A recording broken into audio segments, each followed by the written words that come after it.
Hello everybody, welcome to another live stream. I hope everybody's doing really well. I hope everybody's having a good day. We are live, we are going, and we are going to continue with some Elden Ring. Sorry it's late today. Hello Macaratone, how are you? Dakota, hello, nice to see you too. Yes, so I slept in because last night when I went to bed, come on, there we go. It's really loud in my ear, sorry. I went to bed and the heater came on, and in my room it got like insanely hot, like it was a sauna. So I was sweating, and it takes a really long time for the room to cool down, so I didn't actually get to sleep until about 7 in the morning. And so I woke up at 1. So like I rushed around to get ready. Like you can still see the mark from my mask that I wear to sleep.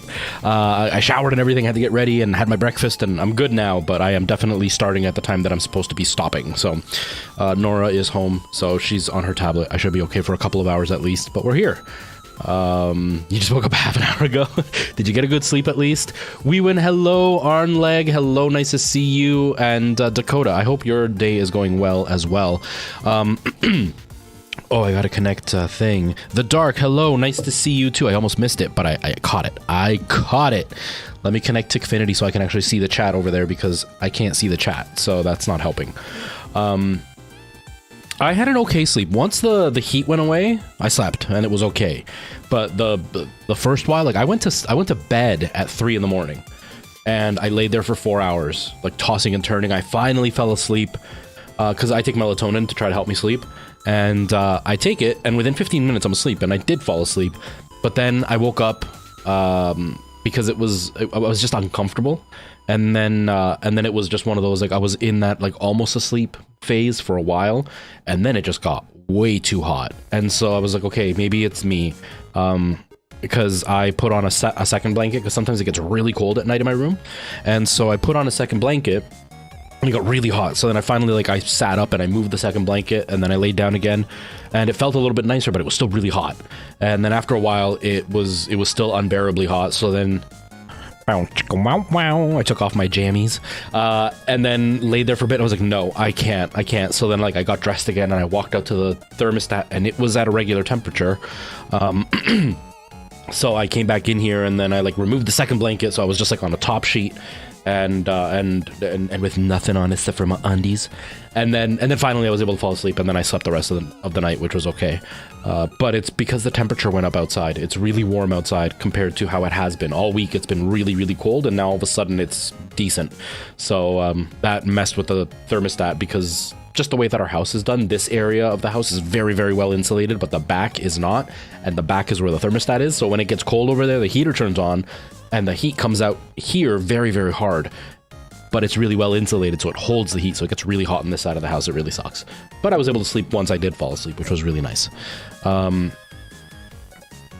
yes. We win, stop it. You passed right after the stream? Nice, nice. GSR, hello, welcome. How are things going? How's life? But yeah, funny enough, I use a CPAP machine to sleep. If you're young and you don't know what a CPAP machine is, it was a trend for a little while there on TikTok for like a few weeks where you would see a bunch of older guys wearing their mask pretending like they were fighter pilots. It's that. So basically what it does is there's always the ongoing joke that guys snore a lot when they sleep. And the main reason that we snore is a lot of us suffer from sleep apnea, which is basically our airway closes while we're sleeping and then we can't breathe. And so some guys breathe and the snoring is the airway fighting and like rattling as you're breathing. So they don't normally sleep very well.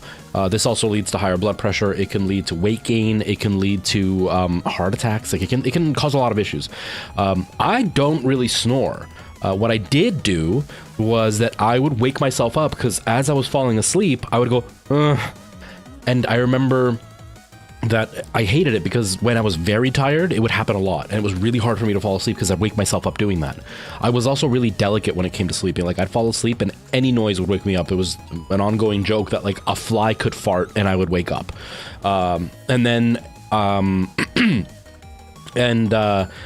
one night I was sleeping and I woke myself up with that moaning sound a couple of times. And then in the morning, Alana's like, you don't breathe. Like you snort. Like you don't snore. She's like, you just do random snorts while you're sleeping. And then she was watching me that night and it was, I wouldn't breathe. And then all of a sudden I go, when I would start breathing again. And then I'd go back to breathing. And so as I'm falling asleep, I wouldn't snort. I would moan to wake myself up. So that's how we kind of caught onto it. And then I went and did the test. And my sleep apnea isn't an extreme one. Like there are guys that are, stopping their breathing hundreds of times in an hour. I was stopping my breathing about 25 times in an hour. So I'm not as bad as some guys are. But it was enough that I wasn't sleeping through the night. And I always thought I was just a really delicate sleeper. Now I put earplugs in because we used to have people upstairs and they were really loud at night. But I put earplugs in, I take my melatonin, put my mask on. Within 15 minutes, I am asleep and I can sleep right through the night. The only reason I wake up now is because I have a lot of hip issues. And so the pain will wake me up. But I can sleep right through the night and I can sleep solidly through the night. So like last night this morning, I fell asleep at 7, woke up at 2, and I slept solidly, or woke up at 1, sorry, slept solidly. And I feel okay. I'm kind of tired, but I'm okay right now. So the sleep apnea really made a big difference. I was really surprised at how big of a difference it made for my sleep schedule. I didn't expect to feel this much of a difference.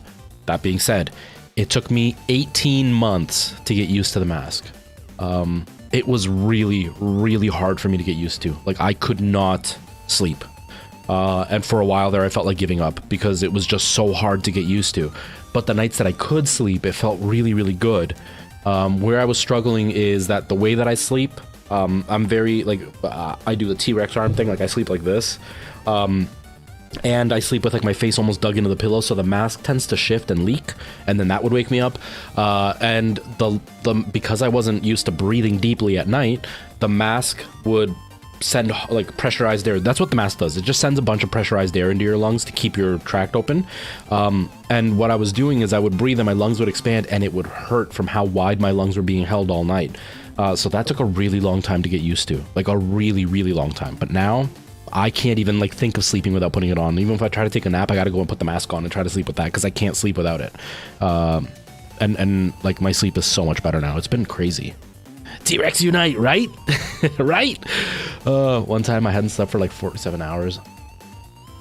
Yeah, it's due to the exhaustion. You were just so tired that even your natural muscles that stay open for you to breathe were relaxing. It's kind of the same thing that happens with people with like restless leg syndrome. The more tired they are, the worse their legs twitch as they're falling asleep. And that's what was happening to me is I wouldn't snore, but I would start moaning and making noises as I was falling asleep. The more tired I was, the worse it was. And then I'd wake myself up. And so I was very tired, and then I would have a terrible night's sleep because my body was so tired I couldn't sleep naturally. I would relax too much. It made a big difference though, honestly. That mask was huge. It's embarrassing. Like I think if I ever date, how am I gonna bring a girl over and be like, hold on, let me put this on while I go to sleep? It's not gonna work. Or if I were to sleep at somebody else's house, it's like I wouldn't sleep all night. I wake up looking like a zombie. But it's so worth it. It's so worth it because I can sleep through the whole night now, which I couldn't do before. Moa, hello, nice to see you. Welcome. Nice. Nice. Now, are you going back to class to start a new semester, or were you just kind of on break and you're just continuing where you left off? And making some new friends. Nice. How did you do that? How did you meet new people? I need to meet people. I don't have any real life friends except for Preston. I need more friends. I need more people to hang out with. Okay, so we're gonna continue with Dead Space. I'm gonna start that right away. I'm gonna just jump in. Wow! Thanks for the follow, user 9 on a whole bunch of numbers. I appreciate it. I guess we're gonna just jump into Elden Ring. I don't know if I can. Can I do this?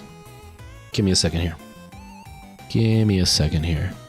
Is it sound alerts or is it action? I think it's action. Edit it. Can I turn it up just slightly? Because the things are really quiet. We'll turn it up to there. And this. Turn it up to there. And this. What? Hold on. Oh wait, up here. And this. Turn it up to there. Okay, maybe I'll hear it. It might be super loud. I don't know. We'll find out in a minute. But that should help. And chat should be going.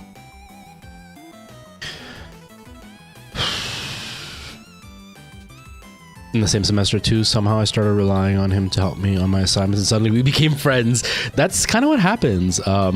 It's enough for me to handle. Yeah, and like I don't normally keep a lot of friends. I usually have like one or two. And Preston is like my only real life friend that I talk to at all. But him and I don't really hang out. Mainly because we were like in totally different parts of our lives. Like I had a family, and so my schedule just didn't always match up with what he had available. Plus I work night shift, so that doesn't really help either. And you know, he's doing the acting thing, so he's also a really busy guy. But I don't have anybody else that I hang out with at all. I usually only have like one or two people. But I don't have anybody except for Preston. And yeah, I just need to meet new people. I think I need to get myself out meeting people, just to kind of find myself again, I guess. I don't know. I guess. I don't know. We'll see. We'll see what happens. We'll see what happens. It's going to be an interesting summer. That's all I can say. It's going to be an interesting summer. Moa, I'm doing really well. I'm doing really well. Just here hanging out. It's really nice to see you. I hope life is treating you okay, Moa. I hope everything's going okay. All right, so I think I am all set up to get started. I had thought of something, and now I don't remember what I thought of, so I guess we're just going to leave it as is.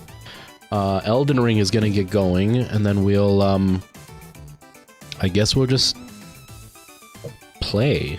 Oh, I don't know. I guess we'll play. I was trying to think of something else that I was supposed to be doing, but I don't remember anymore. So we're just going to go with it. All right, let me get this started. While the music's playing, you're not going to see anything.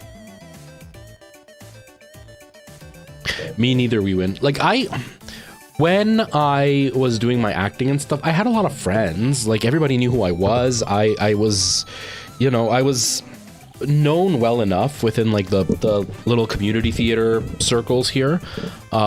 People knew who I was, but, like, I didn't talk to anybody outside of, like, rehearsals and stuff. And I was always the one, like, they would all get together for, like, let's go to dinner. And I'd always be the one that would say no. And so they just wouldn't invite me. It's like everybody knew who I was, but they weren't really my friends. Like, they weren't people that I could message and be like, hey, I'm having a bad day today. Or like, hey, I'm bored. Do you want to come hang out? Like, I didn't have anybody like that. So I don't understand how they do that, because I see my neurotypical friends and they all, man, this fan's making, what is that noise? I don't know what that noise is. Okay. Sorry. I can hear it in my ears. You probably can't hear it. But yeah, I don't understand how my friends would like do stuff with each other all the time. Like, they just had a karaoke night a couple of weeks ago. Now it was during the weekend, and it was in like at the time that I'm at work, so I couldn't have gone anyway. But like, I had seen a lot of them messaging, and a lot of them were going to this thing, and I was just like, how do you have energy for this? I can't do that. Or one of my friends is performing, or was performing, I think they closed already, in a show at a theater that I did a show at, and like a big group of them were gonna carpool to go out there and go see him. And part of me was like, wow, nobody ever came to see me when I did the show there. But I don't talk to them, so of course they're not gonna come see me.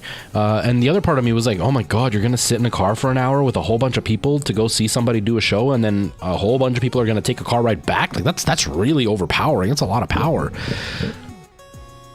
Oh, Moa, happy belated birthday. 25. Oh my god. Yeah, because you were like, what, like 19, 18, 19 when we met? Oh, so much time has gone by. Let's play Death Ray. How are you, man? I appreciate you popping in, dude. I hope you're doing okay. I hope the family's doing okay. If you get a chance, let me know how the baby's doing. Because I haven't seen any of your content. I don't know if you stopped posting or not, but let me know how everything's going. And have a good day at work, dude. Thank you for popping in. I appreciate it. Yeah, so young. It's so weird. There's people that have been to my channel. There's one in particular. I don't remember his full screen name right now because he changed it. It used to be Ninja, something Ninja, but now it's like Cookie something Wolf, something like that. He started coming to the channel when he was like 14 years old, and so now he's 21, 22, something like that. Like that's crazy. 21, I think.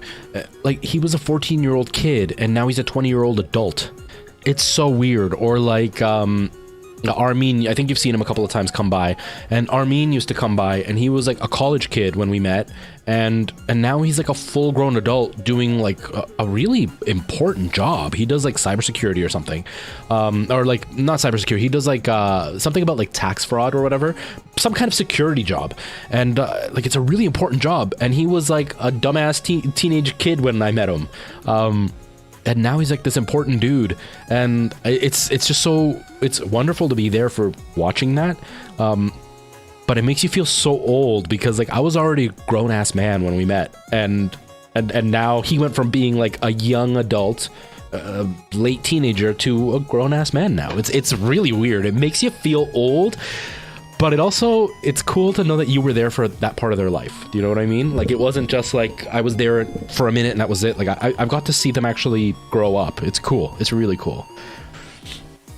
Yeah, it's crazy. So when I hear that Moa is now 25, it's, oh man, it's just a weird feeling.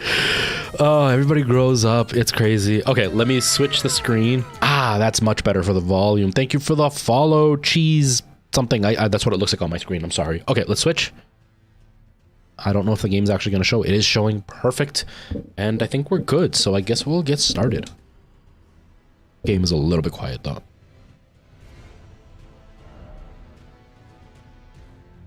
But yeah, I think that's probably the weirdest part of being a content creator in general, is just like the changes that you're going to experience and you're going to witness. Oh yeah, we were wandering around because I didn't know what I was doing. Because one of the things that I've noticed is the people who stick around, you get to see a lot of their life changes, right? Because most of the people that start watching a channel are usually fairly young. So you get to see them go through like some pretty big life changes. But at the same time, there are a lot of people that come and go. Like, I constantly have new faces coming and going, and sometimes you miss them. I did it again. Because like there are some people, I'm not going to name names because I don't want to seem like I'm shaming them for not hanging out anymore.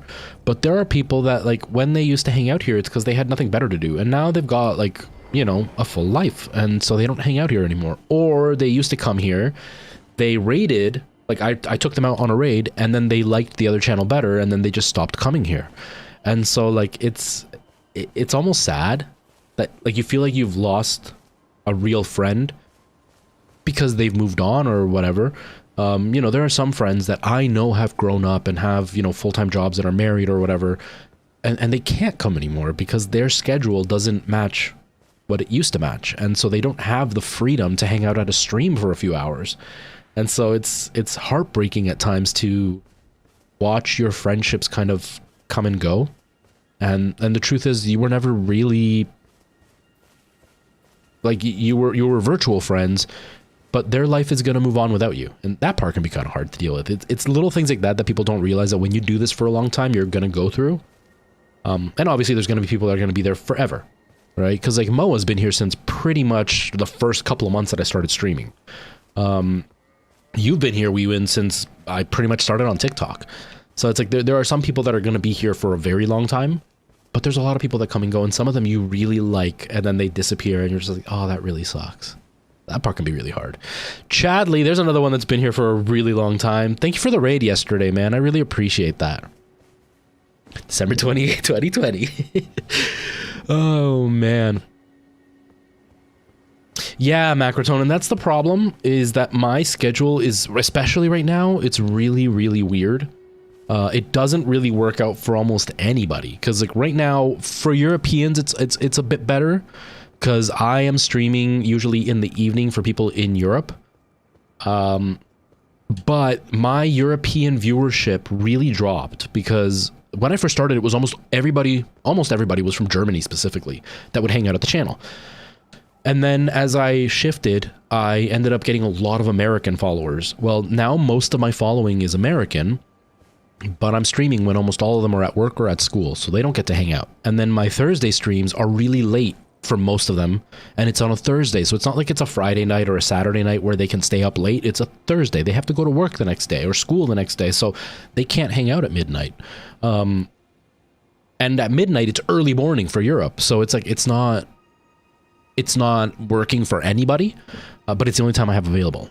Come summertime, I'm gonna rework my schedule quite a bit. I'm probably gonna do like, well, where I'm starting right now is probably when I'm gonna start in the summertime, and then I might still do like a later night stream once in a while, just to kind of keep it mixed up so I can have some variety in the channel. But yeah, right now it's really hard for anybody to watch me. It doesn't really work for most people. Oh no, Dakota. No good.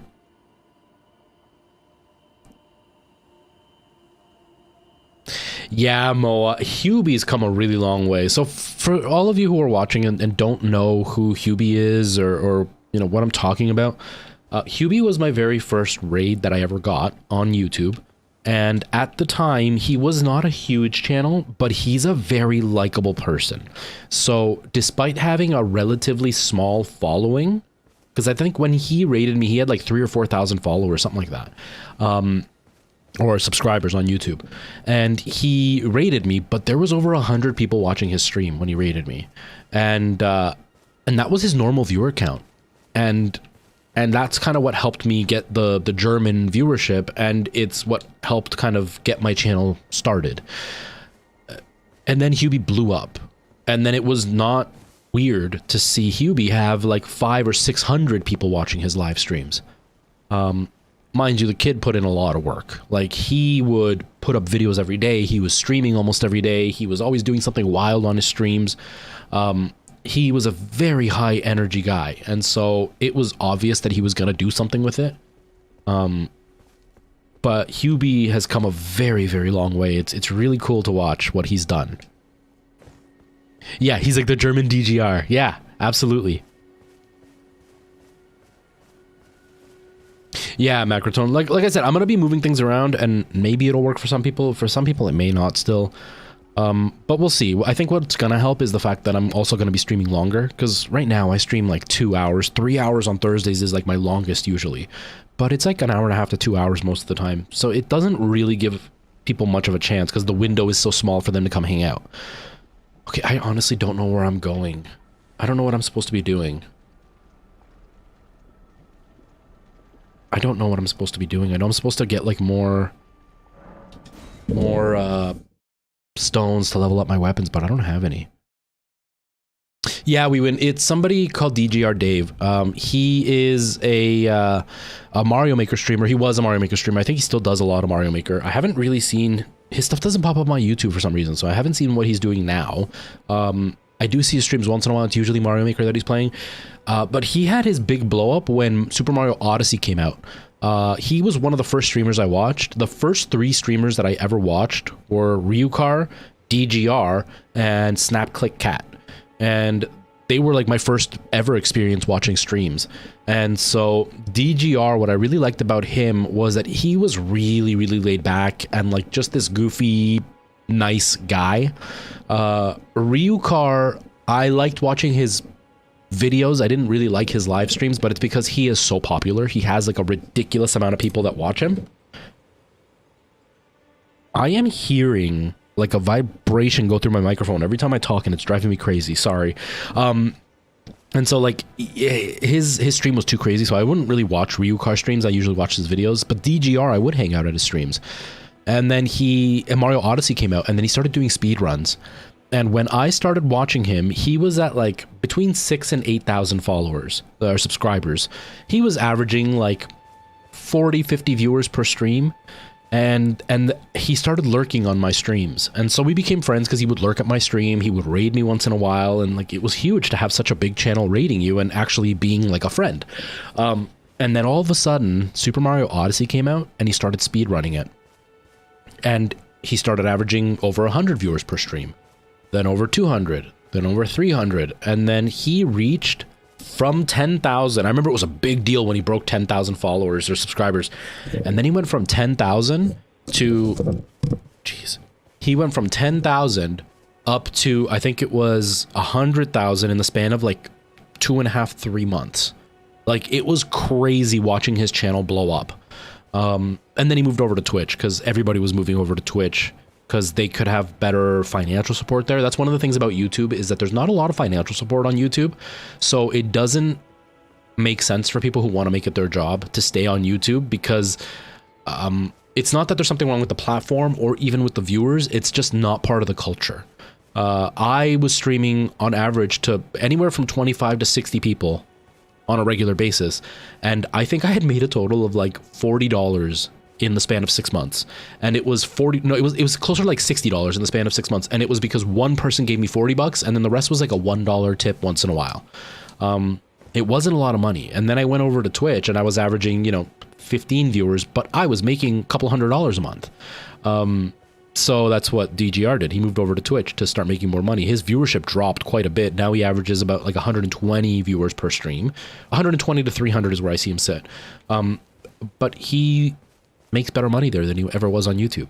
And he's this really, really nice, laid back, cool guy. And he just plays Mario Maker, and he's like a family friendly channel, and he's just like goofy. And his whole thing now is that he plays a lot of troll levels. So he likes getting trolled on stream.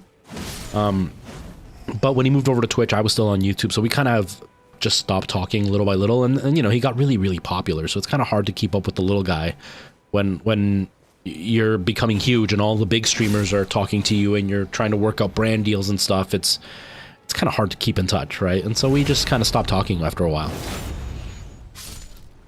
Yeah, those days were really nuts. Those days were really crazy.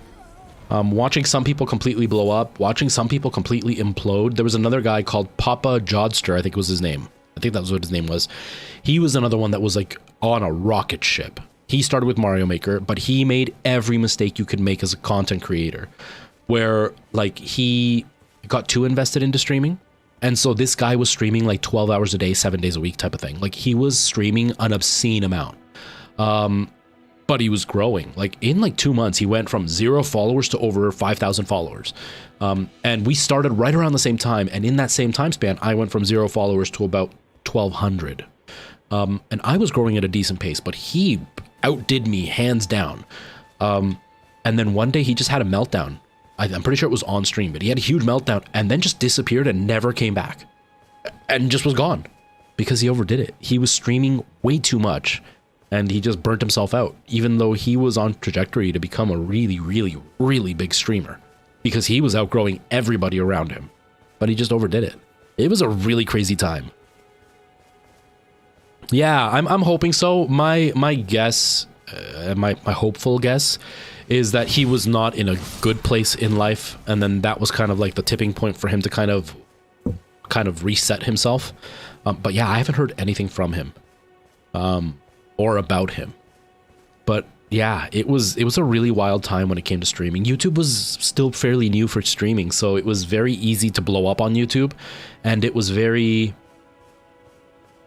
full of a lot of excited, untarnished streamers. Now YouTube has more veteran streamers, so there's more I don't want to say tarnished because that sounds negative, but there's more of them that are a little bit more, they're not as free and as hopeful as they used to be, right? And there's more, like Twitch streamers are now on the platform as well, so like there's more competition from a much higher quality streamer, I guess I could say. Like, one thing I noticed when I went from YouTube to Twitch was the mentality of the group I hung out with was not business savvy. They didn't think of streaming as a business. They thought of like, I want to do this full time, but their only method was, I'm just going to stream. There was no making brand deals. There was no content on other platforms. There was no high-end quality content. There's some people that I've gone back to watch their streams now, and their content looks exactly the same as it was 4 years ago when I was on the platform with them. So there's less of that business mentality on YouTube. It's much more of a, I'm just going to stream and then hopefully I'll grow. At the same time, that is a benefit because it's not like Twitch where it's all business and you have people talking to you only because they want to grow their channel, or people who are only interested in growing and they don't care about actually making connections. They don't care about actually having fun. They want to make it a job. Whereas YouTube, it's more about having fun. It's more about being goofy and making friends and just like supporting each other for the sake of it. So there's a very different atmosphere in both places. They both have their benefits. They both have their downsides. But back then was a very, very different time. It was a really, really different time. Yeah, I do remember that, Chadley. It wasn't like, I think it was like a month. Like, it was a really short-lived time, right? Like, he came back for quite a few streams and then all of a sudden he just disappeared again. And I think the second time he didn't even like mention he was leaving. It was just gone. Okay, hold on. On the left, there's an entrance to a cave, like over here somewhere. I just saw this, Weewan. I just saw this. Depressive Coffee Cup, hello, nice to see you. To be honest, I really lost interest in watching streamers on and YouTube in general. Really doesn't bring new stuff. Same scheme for every channel, really. I would say yes and no. The thing with YouTube is it's very much like TikTok. It's very algorithm based. Okay, hug the wall until I find the entrance. Okay, I'll do that. Here we go. It's very algorithm based, so it's like TikTok. If you start watching one thing, you're gonna start seeing the exact same thing over and over and over again. So it's like for quite a while there, and it was really, really hard for me to deal with. I fell down the toxic political rabbit hole in TikTok. And not as in like I was being radicalized or anything. It was just like every other video was a bigot, and then the ones in between there were the people calling out bigots. And sometimes I just want to see a goofy cat falling off the bed. I don't want to watch some guy calling out a racist or a racist saying something racist. Like, sometimes I don't want to deal with that. But because I had watched one, I started seeing a whole bunch. And then, whoa, it's really dark in here. And then I finally got away from it. And then my brother asked me a question because he had seen a video and it was all misinformation. So I looked up a video that was going to contradict everything. And because I looked up that video, I fell right back into that hole. And so YouTube is kind of the same thing. If you watch one type of video, you're going to see a whole bunch of that type of video. And so then it feels like everybody's video is exactly the same content with the exact same scheme. Like, I've been watching a lot of Summoning Salt, I think is what it's called. He's a channel that has only been around for like a year and a half, maybe 2 years. And he does the history of world records. When I started watching him, he had less than 1,000 followers. I started watching him when he had like 164 or something like that is when I started following him. He is now at over 1 million followers because he does very in-depth world record history. And he'll talk about how the world record started and, you know, the information of who set the records and the new mechanics that they came up with to beat the record and all this stuff. And so I've been watching a lot of him over the last couple of weeks, and now every other suggested channel is literally the world record history of, and it's all people copying him because I watched him. So I would say it's very easy to see the exact same content with the exact same scheme all over YouTube, but that's more to do with the algorithm than the actual content out there, because there's quite a huge variety of stuff out there. When it comes to streaming, again, yeah, it's a very different atmosphere. It's a lot less gamified. It's a lot less business oriented, and overall, I find that a lot of YouTube streams are not as aesthetically pretty as Twitch streams are. A lot of streamers on YouTube can get away with having very, very low quality streams and still have a decent following. So it's definitely a different world, but I think it's more varied than what you see, just because the algorithm doesn't allow you to see outside of that, right? Bald guy that I'm not gonna mention. Oh man, yeah. I don't watch shorts. I try not to watch shorts. Even with TikTok, as soon as I see something that I know is going to be political, I swipe away because I just don't want to hear it. I don't want to hear it. There's enough hate in this world, and I know where I stand. Unless it's specifically about my country and something that's going to affect me directly, I try not to interact anymore because it's really frustrating. Yeah, Chadley, that's exactly what I do. That's exactly what I do. There was a while there where all I was getting was like the court drama stuff, you know, like the People's Court and Judge Judy and Judge Mathis and all that stuff. And it was great because I was totally into watching that stuff the whole time. So it was awesome. Right now, what's on my YouTube page? If I look, YouTube's. Let me look. So on my main page, there's me. I've been seeing a lot of CoffeeZilla stuff come up, but I'm kind of burnt out on CoffeeZilla because all he talks about is crypto bros, and I'm just, but once you've heard the story 2 or 3 times and it's the exact same story every time, you kind of know what crypto bro stories are going to be. So I'm kind of over him, even though his content is really high quality and really well researched. But I got CoffeeZilla, then I've got some Canadian news. I've been getting a lot of random history stuff, because there's a guy that I've been watching over the last little while. Is he gonna pop up? He's not on my like suggested page right now. That's shocking. Oh, here he is. His name is Serpent ZA. Like Serpent Z-A, Serpent Z-E-Z-A. He was a guy who lived in China for 14 years, and I started watching him years ago because he would just kind of show his life in China, and he would just film himself out on the street, and you would see how the Chinese people treated him as a foreigner, as an outsider. And then he would kind of show you the misconceptions about China and show you like what life was like as a foreigner in China. He made a video about like dating in China because he's foreign and because not as many people travel to China, so it's not as multicultural as it is, you know, North America. He is seen as more attractive there. And so he was talking about how like it's so much easier to date there, but the cultural differences, blah, blah. So I fell into his rabbit hole. He's started to pop up recently on my page, and because I've watched a few of his videos, because he's now living in the States again, because of him, I've been seeing a lot of like right now, going on holiday in North Korea. Why is the US overpowered? The story of Westerners that were caught in Mao's revolution, like a lot of like history and based in like Asian history and how it affected the world or how the world affected them. That's a lot what's on my For You page. And then I've got like a bunch of murder mystery stuff because I'm always interested in that. And then I've got this guy Sunny V2. He's another guy that's been like really blowing up lately. He does a lot of like YouTuber drama. And so I watched him more to watch how other content creators fell off the map and how they failed as content creators, to kind of get it as like a learning experience. And some of it's really interesting because a lot of these YouTubers were YouTubers that I joined this world with. Like I started watching YouTubers when like the AVGN was brand new. When, what's his name? I don't remember his name. He was the really big guy. He would do Francis. You know Francis? Let me smell your mouth. Let me smell your mouth. That guy. I don't remember his name though. Boogie 2988 or whatever. Some of you may not know who he is.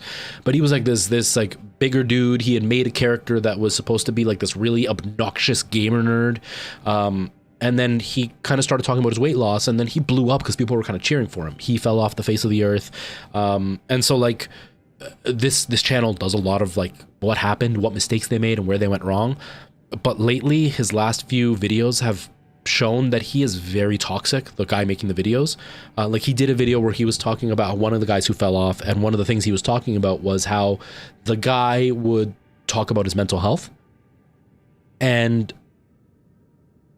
that does affect the channel if you concentrate on how bad your life is going, because nobody wants to be surrounded by negativity all the time, right?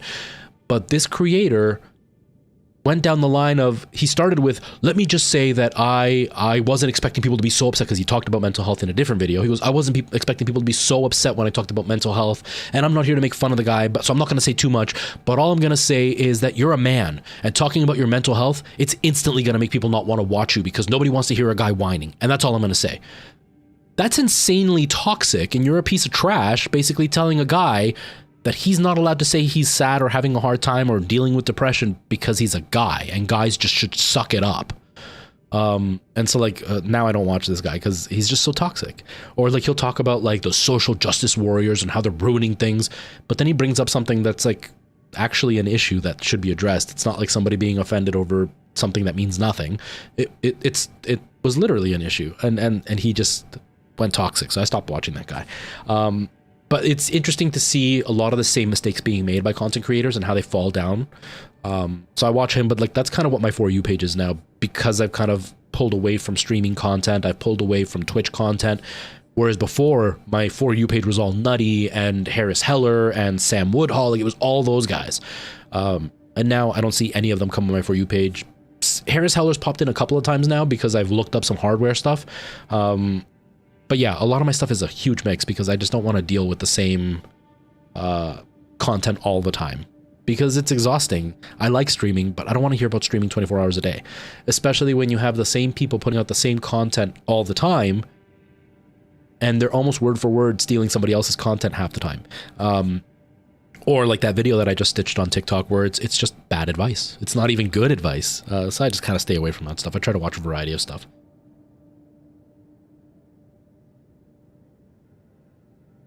Yeah, the TikTok reaction videos. Yep, and a lot of YouTubers like to spit on TikTok and like make fun of TikTok. There's one guy that I watch that does like murder mysteries. He's really interesting. He's another one that's really blown up over the last like 2 years. It's called That Chapter, and he does a lot of like research, but he doesn't do. There's a guy on TikTok that does murder stories, but he tries to be like really scary, but his voice doesn't work. So when he talks, he sounds like this.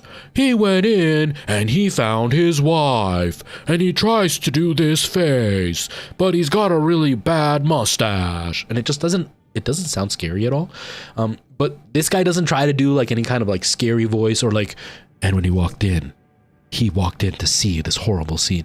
Instead, he makes jokes of it all, not making fun of the murder, but like he's just lighthearted in his delivery. Because he'll be like, and then he walked in and found the body, and boy, that body was bloody. Like it was a mess. You wouldn't believe how bad it was. It's just so casual. So he's really entertaining to watch as just a presenter. But even he will make fun of TikTok. He's made a couple of videos based on TikTokers. There's one TikToker in particular who I used to follow. He was one of the first TikTokers I ever watched. She was a cosplayer, and then she killed her best friend, and that was really weird. And there was like a coverage on that, and he's like, yeah, and they're on the tickety talk, and you know, I don't understand what TikTok is. A bunch of teenagers dancing, and it's like, oh, dude, you're missing what TikTok is full of now. But it's hilarious. Follow for follow is totally the way to go. Okay, if you go on the map to Liurnia, you have the telescope. On the right, next to it, you'll see a little block with the line around it. That's the exact same thing you see more of on the map. Okay, so here, and like these, like this kind of block, you mean? That's, oh no, up here. I don't think I've unlocked the telescope over in this area. But like, you mean these like these little churchy things? These like little square buildings, like these things here? In the lakes. Okay.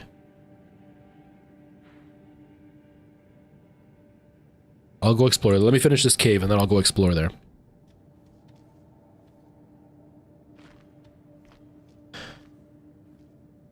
Exactly, Macrotone, and that's the big problem, is that like there's obviously oh, what's in here? Let's do it. I'm gonna die. Let's do it anyway.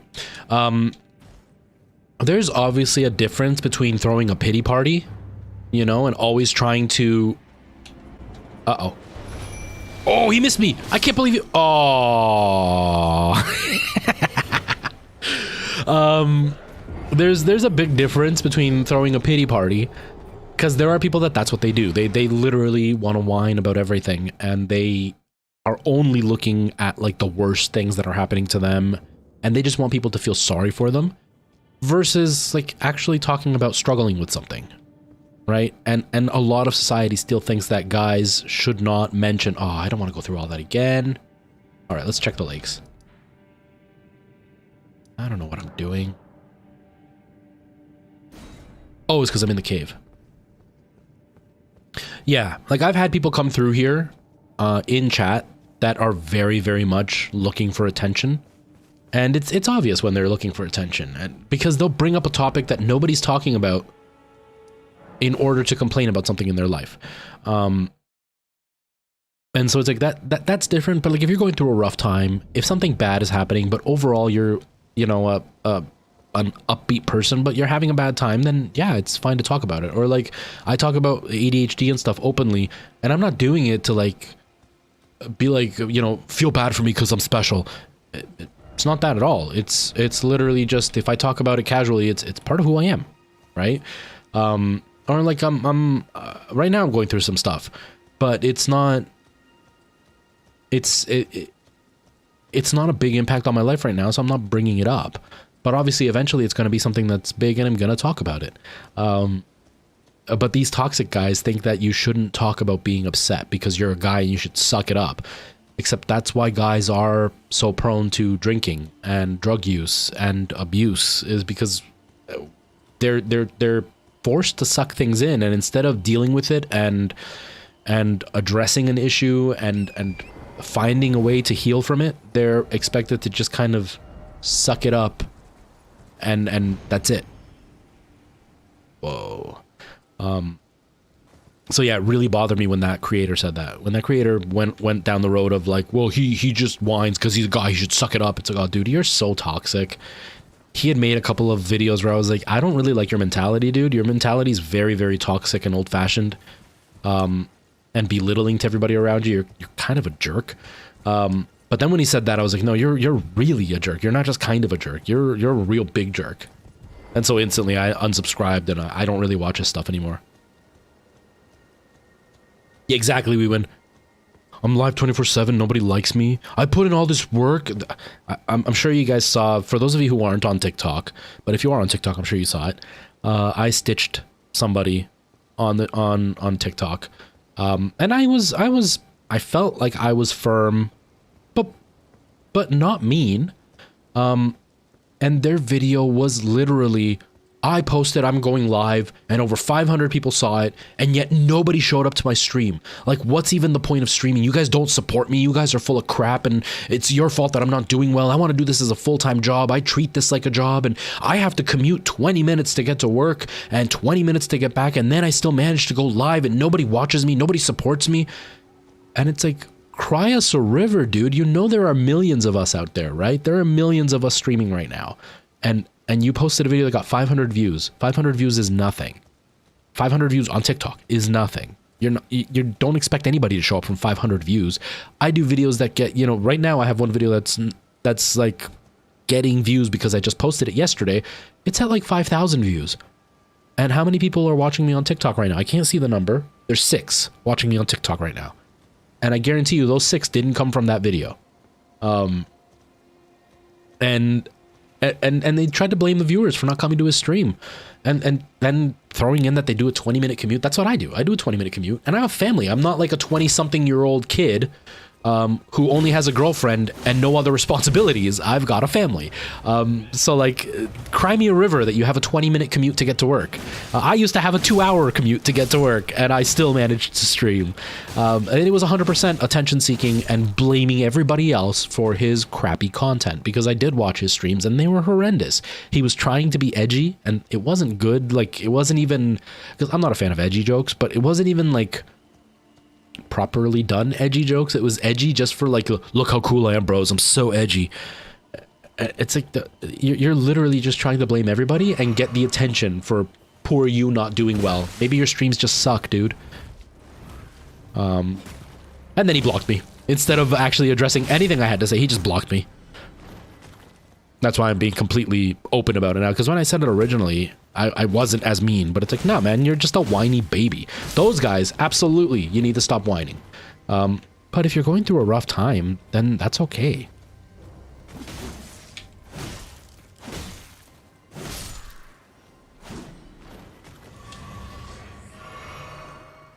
But yeah, come the summertime, I'm going to be live 24 hours a day, 7 days a week.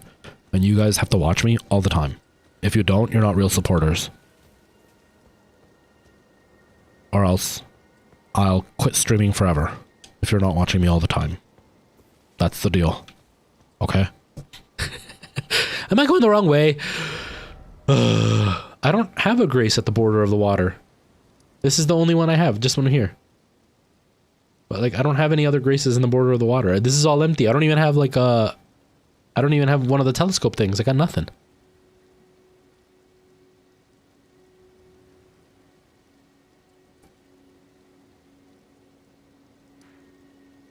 One on the chair? What chair?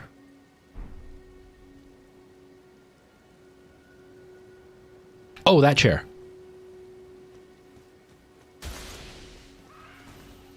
Stop it, dudes. I'm trying to just get something here. I'm trying to do a thing. Trying to just do a thing here. Okay, so I have been playing Soulsborne games for years. Yes, we got a number 2. I got a number 2. I could use a 2. I gotta take a number 2, everybody. I've been playing these games for years. Why do we randomly get Estus flasks? Like right now, I just picked up one of those health things. Why does that happen all of a sudden? What makes that happen? Sushi, how you doing? Welcome. Oh yeah, I'm playing Elden Ring, but I'm saying like I've played all the Dark Souls games and they all do the same thing where you're playing and all of a sudden it's like health comes in and it's like why? Why did I suddenly get health? At first I thought it was if you put down like a note, you know, where it's like try rolling or whatever, and if people liked it you would get health, but I don't put down notes, so why am I getting it? I'm good, Sushi, I'm really good. If you kill a mob of enemies, okay. Yeah, because sometimes I'll be playing and I'm like, oh man, I've got no Estus, and I look over and it's like, I've got 3. Where did I get 3 Estuses from? Okay, that makes sense. That makes sense. What did you order, Moa? What did you order? Okay, so I've got one of the 2 somber smithing stones. Is that enough for me to level up now? Can I level up my weapon now? Mob groups recharge. Okay.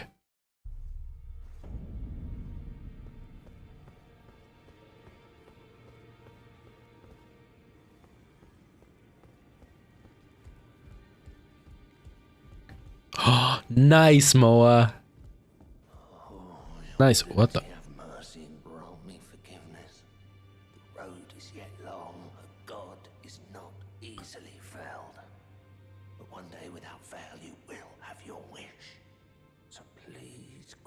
Just a second. That's cool. I like those little details when like the character is doing something slightly different when you go see them. Sushi, do you mean you finished this game for the first time and it took you 60 hours? Is that what you're saying? Or you just finished your first game ever and it took you 60 hours? I don't know. Sometimes I have gamers that are fairly new and they have really short attention spans and don't ever finish anything, kind of like me. If it's this game, 60 hours is a really long time. I'm in so much trouble. If not, travel to the Merchant Grace in the beginning of Lurinea Lakes. Okay, let's try this. Elden Ring, 60 hours. Oh my god, and I talk a lot, so it's probably going to take me closer to like 120 at the way I'm going. Moa, that's awesome. I want to do cosplay. You, is it? I didn't notice you'll be doing my job. Same as ever. Just lay out your arms. I've lost about 40 pounds. I'm still slowly losing weight. Like I lose a whole bunch and then I go up like 1 or 2 pounds, and I lose a whole bunch and I go up 1 or 2. So it's like I'm kind of on a stepping pattern down. I think when I get to like, because my ideal weight is like 170, 175, which I'm only like 10 pounds away from there. If I can get down to that, I want to start doing some cosplaying, especially if I'm going to be dedicating more time to content creation in the future. and I want to go to events and stuff, I want to start learning how to do some cosplay, make my own cosplay, and start doing that kind of stuff. I think it's so cool. I love cosplay. I love cosplay. It's so awesome. That's awesome, Boa. That's awesome. But I'm also getting good, so I'm probably 25 hours, but right now I'm 11 hours. Nice. Nice, Sushi. I talk a lot during the stream, so I don't, oh, I still need the number 1. Damn it. Okay, so you said, if not, the Merchant Grace in the beginning of Liurnia of the Lakes. Okay. I don't think I've met the merchant in this area. I haven't, like, unlocked anything in this area. Because I think the last time we played, we kind of walked this way.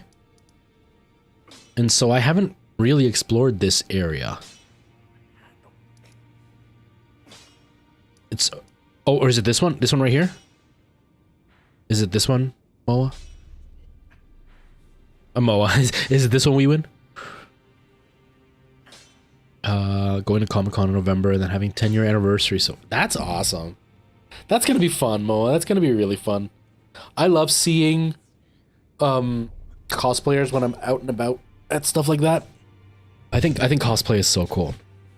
That was like the first stuff I followed on TikTok when I first joined TikTok, was a bunch of the cosplayers, because there's some really, really, really cool stuff. Yeah, there's some really good cosplayers out there.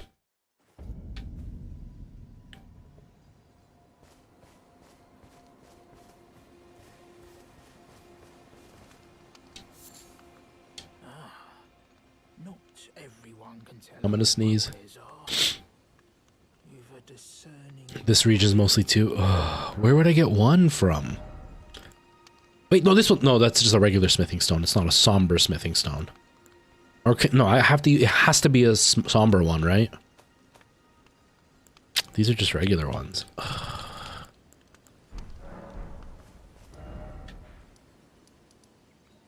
Okay. But I'm assuming you can't buy somber smithing stones. You have to find them, right? Oh, I'm never gonna find them. I'm never gonna find them. Ever, ever, ever.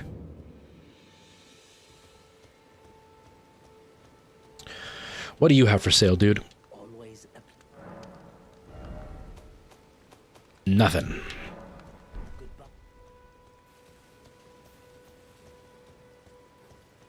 I'm pretty sure, though, that I haven't wandered around a lot, like exploring stuff. So maybe I haven't found one, like, just randomly somewhere. You could try finding one for me? Yes, Sushi. If you know where there is one, let me know. But as you can tell, Weewin keeps telling me where to go, and I'm like an idiot. I'm one of those people where they go, okay, at this street, you're going to turn left. And I go, turn left, like, you mean that way? And they're like, no, that's your right, your other left. Oh, that way. No, your left. Oh, that way. I'm one of those people. Or like it is when I'm trying to show Nora where something is. I'm like, Nora, look right there. She goes, where? I'm like, no, right there. She's like, where? I'm one of those people. Yes, Moa, send me a picture as soon as you get everything done. That's exciting. That's so cool. Okay, this little lake here. You mean this dark spot?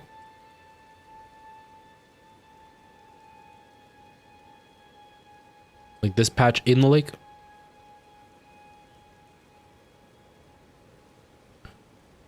You don't know if you want to get a wig or not? The upper corner. So like up this dark spot here? The gatefront ruins? Stupid delay makes it so hard. Wigs are awesome. They can put everything together, Moa, but they're such a pain to wear. I've got like the wig that I have for the mom thing. When I do TikToks, I do like a mom character and I have a wig for her. And I did a show, a musical, and I wore a wig for that musical, and they can be so itchy and so hot. And if you've already got thick hair, it's just so much worse. So if you're going to be at Comic-Con for a while, it might be really uncomfortable to wear a wig the whole time, but it can really just pull things together. Yeah, I don't know. I mean, you have beautiful hair, so I don't know if it's worth it or not. Ginger, how you doing, dude? How's life, man? How are things going?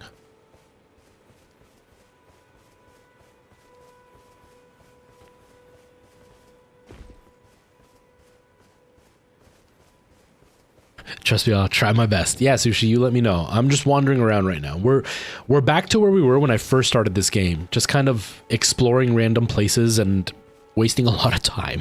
Because that's what I did the first few weeks. That's all you can do, man. I can feel you on that. I'll DM you. But I can definitely feel you on the things being a little bit rough, for sure. Whoa!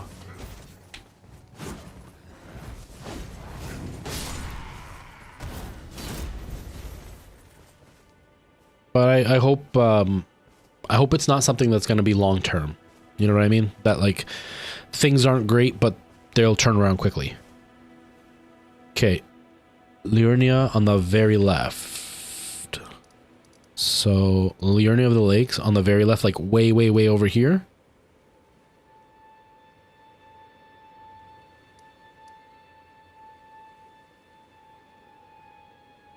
Absolutely, Ginger. I'm like with what with what's going on with me. I don't want to go into details yet because it's too early to talk about it. But I'm looking at the positive of it. So I'm overall doing okay. It's gonna be rough, but I'm doing okay. But I'll let you know in DMs, man. But I hope things get better for you, man, and I hope that you're able to stay positive and to move forward with that positivity, like actually take action with that positivity. So just keep your head up, man. Just keep your head up, dude. Next to the big tower. So this tower here. Okay. Rex the Cookie Wolf, we were just talking about you. Just talking about you. I was talking about like the OG people that have been around for forever. And Moa said her birthday was last week, so I was talking about how like when I met her she was like 18 or 19. And then I was saying that one of the things as a streamer is knowing people and watching them go from being kids to like adults. And you were the one that I was talking about, that like you were a kid and now you're not a kid anymore. And just how weird it is to watch somebody grow up. And it almost makes you feel old, because in the time that you've grown up, I was already an adult and I'm still the same adult. Whereas like you went from being a kid to now an adult. It's interesting. So I was talking about you specifically because you've been around for so long. Turning 19 next Saturday, so exciting. From being an adult to a kid. Oh no! Oh no, that's not the right one? Okay, that's not the right one. Okay, that's okay. I'll kill these guys. Get a few rune thingies.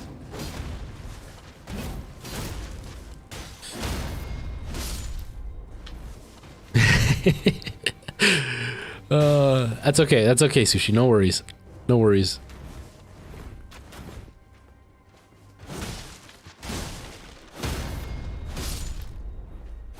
Yeah, you were 14. You were a kid. And now, you know, you're a really young adult, but you're still an adult. Like you're not a little kid anymore. Before you were a little kid. So it's weird. It's weird to know people that are growing up, you know? Okay. Aw.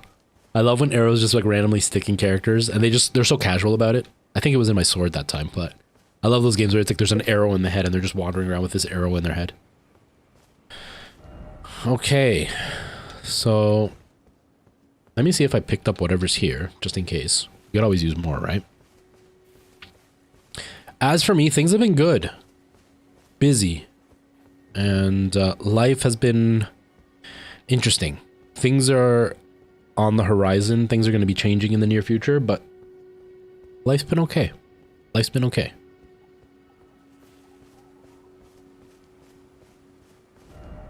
Oh, that scared me.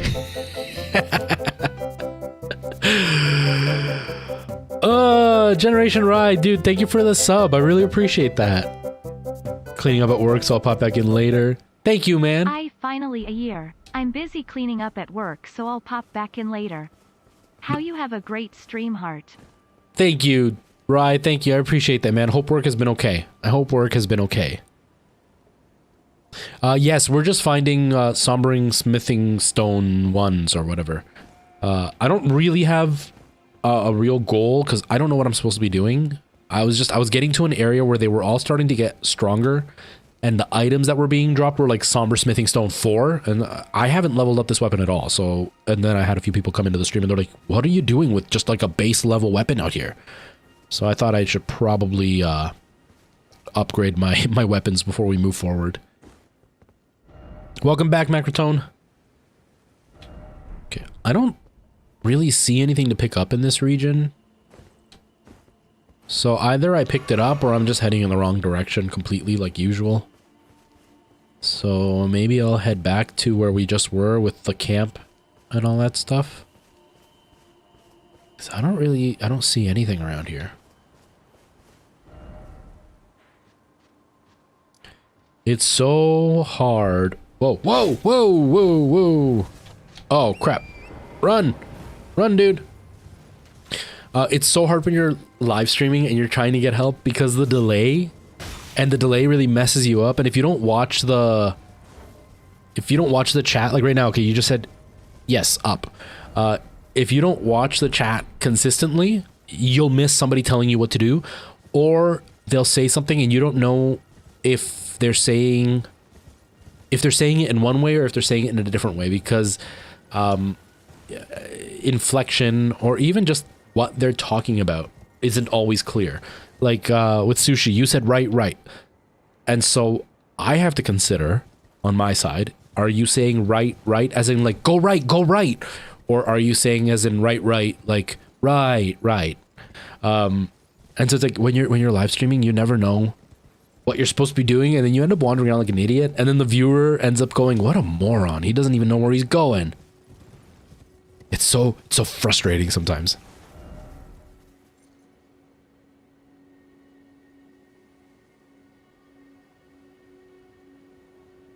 The smithing stone bells, what are that? I don't even think I've had any of those. I'm just trying to find a somber smithing stone 1. Close to the big tower, like this big tower, this one here. Or is there another big tower? I don't see another one.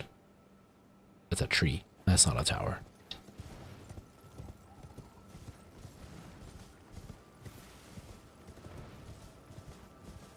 No, all the way to the right. So like in the lake, over here somewhere. So, this way? No. That big tower, like way over there?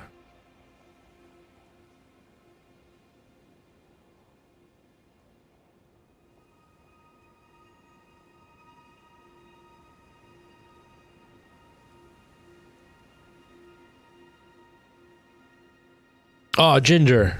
I'm sorry, man. I appreciate it, though.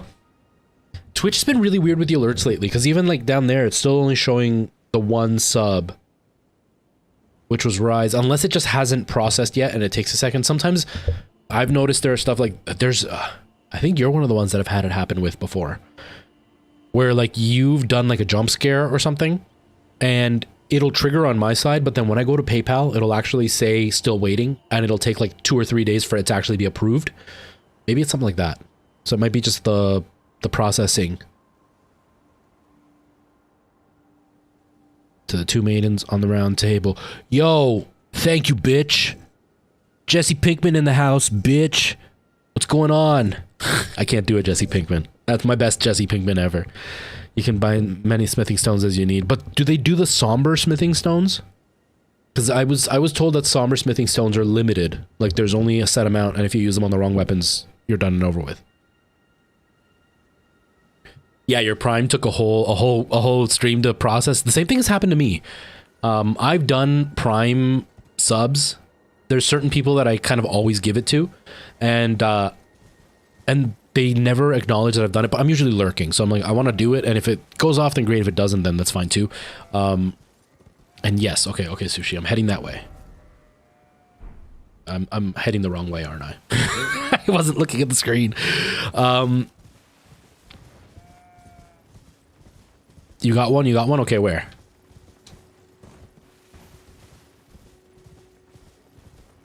Oh, you can get them for the somber smithing stone. Okay.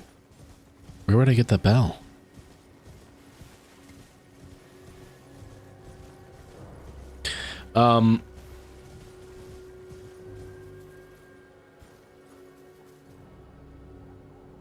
Is there an easy way to get a bell? I don't know. If I could get a bell, that'd be easier.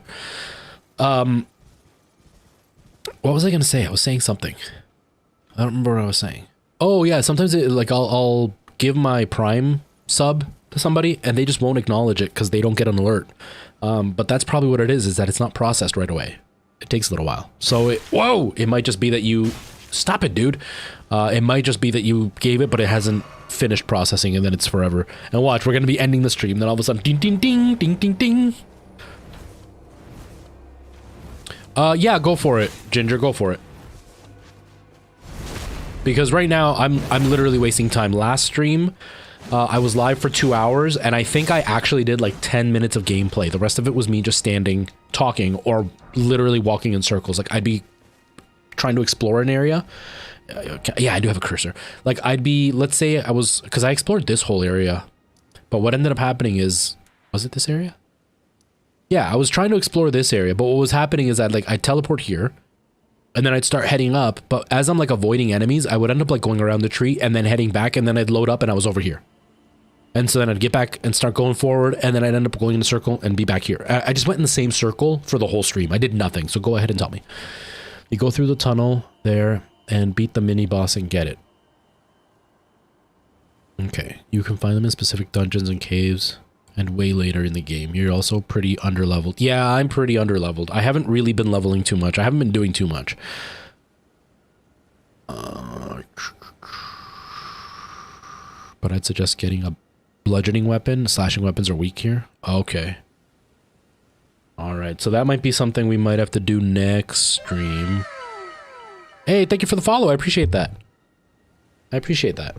Go to the Grace at the gate front. Okay. Okay, so that's what we'll do next stream for sure. I'll get a bludgeoning weapon, and then we'll go get one of those bells. That gives me a goal for next time. Okay, where was the gate front? Right here somewhere, right? Yeah.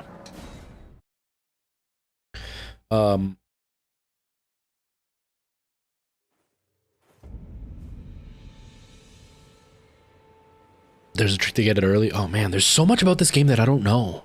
I've been trying really hard not to look anything up on this game and not find anything out about this game. But I'm feeling like I'm way overwhelmed. Honestly, if I was not streaming this, I probably would have given up a long time ago. Just because there's so much to do, but I am so aimless right now. I'm having a very hard time knowing what to do. New game plus 2. Oh, jeez. I haven't even beaten it once yet. I haven't even beaten it once. All right, Sushi. Now what do I do? Get the interactive map. It can help. I might have to do that, Weewin. I think I might have to do that. I've been trying to go as blind as I can, but you've seen what happened. I beat the Stormvale area, and now there's just been a lot of wandering. So I definitely need to have at least a little bit of guidance, because I am so confused right now. I was having a lot of fun during Stormvale, but now... Yes. Yes, I do. Because I play so much Dark Souls and there's never been a mount in those games, I just don't think about it. I just end up running. And I have a really bad habit. Sorry, my eyes are really itchy. I have a really bad habit of not remembering button layouts. And this one's slightly different than Dark Souls, so that messes me up. But it's also... I am used to games like, I'm playing a lot of Dead Space, and to run in Dead Space, it's push the joystick in. Whereas on this one, it's hold B. I'm using an Xbox controller for my PC, but it's hold B or circle to run. And then I get on Torrent, sorry, and then I push the joystick in, and then I jump off. And then I get back on Torrent, and then I push the joystick in, and I jump off. And every time, it's just the natural instinct that I have, because I play so many games that's how you run. So I almost never use Torrent out of just habit. Okay. I don't know if Sushi's watching. Weewin, do you happen to know what Sushi would be talking about in this area? And maybe it's up here somewhere, and I just haven't explored this area, so I haven't picked it up. Because I think from here I went straight to Stormville Castle. I don't think I actually explored this area.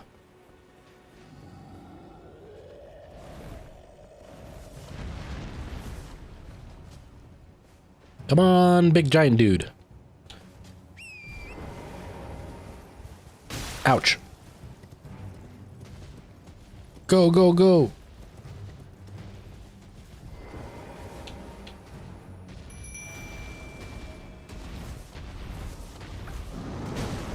It wouldn't be a fun time. I think I'm gonna have to wait for that. I want to level up. I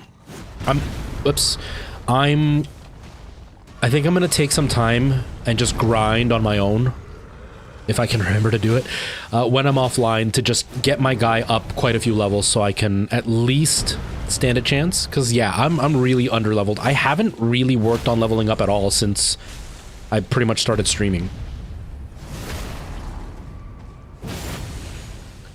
So go through the gate until I'm basically at the end of it.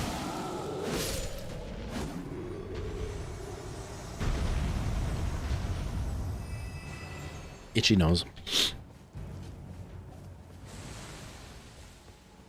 Ouch.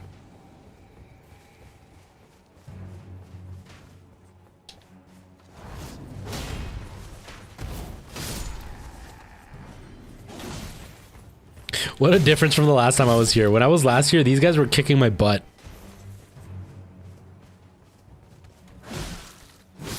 That's why I ran by with Torrent and I didn't fight any of these guys, because I was just so underpowered when I was here originally. Even that giant took me forever to face him the first times.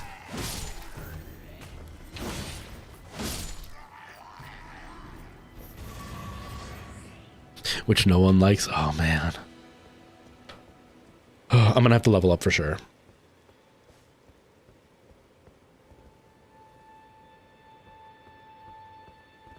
So like up here, you're only seeing level 1, just regular smithing stones? The other way, so go this way then.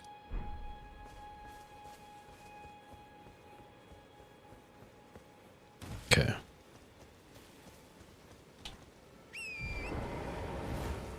See, this is what I do. I always push the joystick down. Video game habits.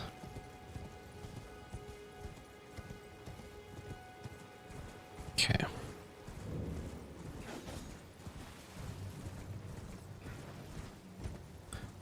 I don't want to have to fight these guys if I don't have to.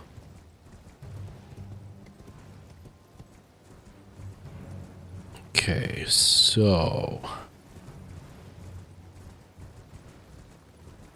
Hey, The Dark, welcome back.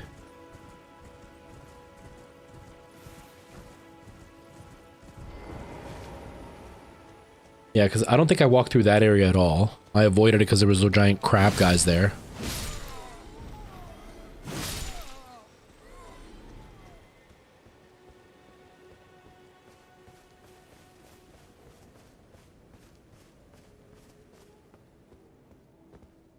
Yeah, it seems like it, Ginger. The problem I run into is I keep, like, I've found a few, like, Somber 3 and 4. I want to say it was 4. So I know I must have missed at least one Somber 1, and I just want to level up this weapon a little bit.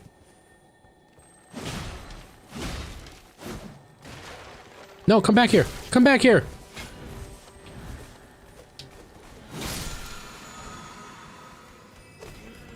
Oh, God! Roll over the glowing skull? Okay, give me a second here.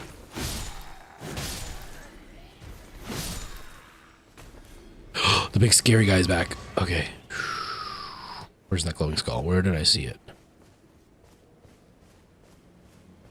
That's a regular skull. There it is. A golden rune. Yes. Oh, no! That's not what I meant. That's not what I meant. No, go away, go away. Drink this. All of you. Move, move. Oh, God. No, I can't summon anything? That's dumb. That's dumb. Oh, God, I'm cornered. Oh, God. This isn't Street Fighter. Don't corner me. Oh, I'm in so much trouble right now.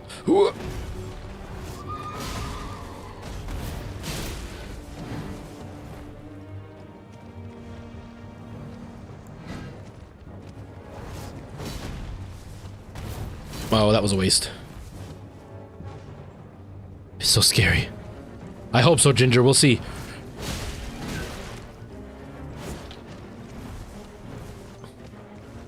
I tried a few times and failed miserably every time. Everybody says to fight on the mount, but for some reason, I cannot fight on the mount. I've tried so hard, and I just end up swinging at nothing the whole time. No worries, the Dark. No worries at all. Somebody else was saying they were having problems with the internet too, so you're not the only one. Whoa. Oh god, I'm out of the blue. I'm out of the blue.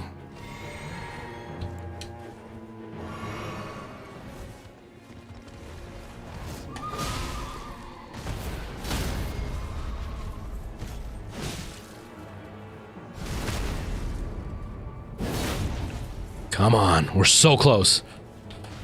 Ow.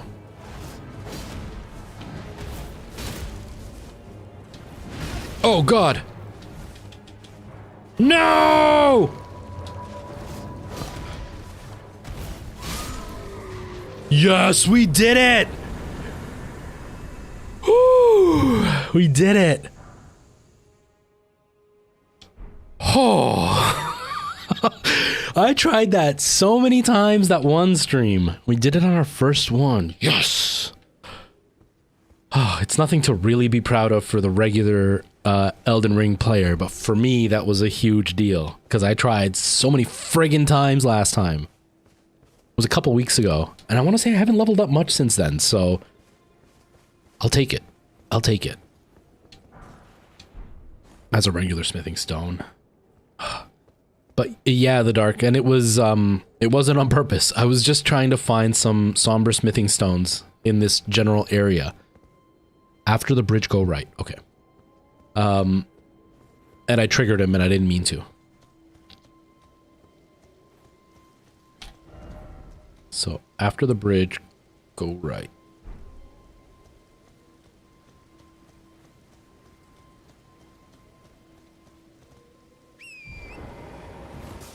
Oh, even if I do nothing else in this game, I am very excited for having done that. Okay. Whoops, again, every time. Follow the ledge.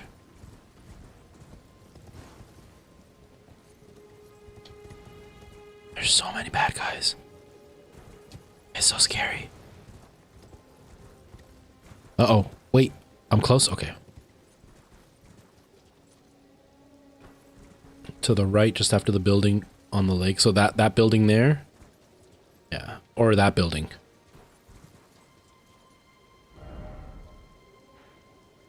Right here?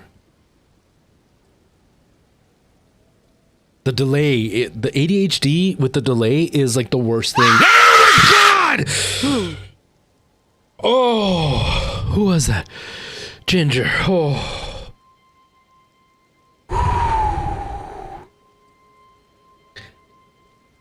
Oh.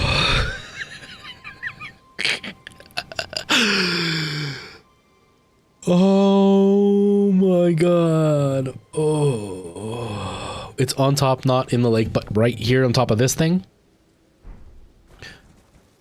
Oh, that made me dizzy. Oh, that made me dizzy. I tensed so hard. Oh my god. Thank you, Ginger. So I'm taking blood pressure medication, right? Oh, is it this? Is it this? Please be this. Hallelujah. Hallelujah. Hallelujah. Hallelujah. If you all weren't here yesterday, I pointed out I've been watching a lot of Hell's Kitchen. And when you wear headphones, you can hear things that you normally wouldn't hear. First of all, the editor of Hell's Kitchen sucks. If you guys want to hire me, I am so willing to be there. Because he edits what people are saying in the voiceovers, but he doesn't do a good job. So it's literally, I'm so mad at Stephanie when she comes over there. It's so bad. But what I'm getting at is I was listening to it, and you can hear when people mispronounce words a lot more clearly when you're wearing headphones. And Chef Ramsay does not know how to say hallelujah. He says hallelujah. So, hallelujah, hallelujah, hallelujah, hallelujah. Thank you, We Win and Sushi. Thank you both for guiding this blind bat to the right place. Oh, Ginger, that was a good scare. So what I was saying is I'm on blood pressure medication to lower my blood pressure. I should probably check my blood pressure. Maybe not right now because it's obviously up. But it's lowering my heart rate. Can I see what my heart rate is? I wish I had a heart rate monitor that I could show you guys. So when jump scares happen, you could see them go up. My current heart rate is... It was at 83 3 minutes ago, so before you scared me. It's at 105 right now. Thanks. But they're trying to keep my heart rate below 100 because my heart rate tends to sit at like 95 to 110 all the time. And that's supposed to be the heart rate you're at when you're doing not super excessive exercise. Like, you know, if you're going for like a power walk or a light jog, you should be sitting at about 100 to 120. I'm sitting at 100, sitting on my butt, scratching my knee. So they've given me medication to lower my blood pressure and lower my heart rate. So the goal is for me to be sitting closer to like 80 and 90, which is still high for people, but not dangerously high. And I'm supposed to be sitting between 60 and 80, but they can't do much about that. I just have a bad heart.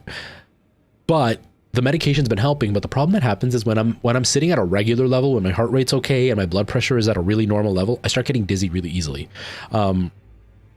And so when you just scared me, I tensed really hard, but because my heart rate and blood pressure have been okay, that tension and then release instantly makes me feel dizzy. It was crazy.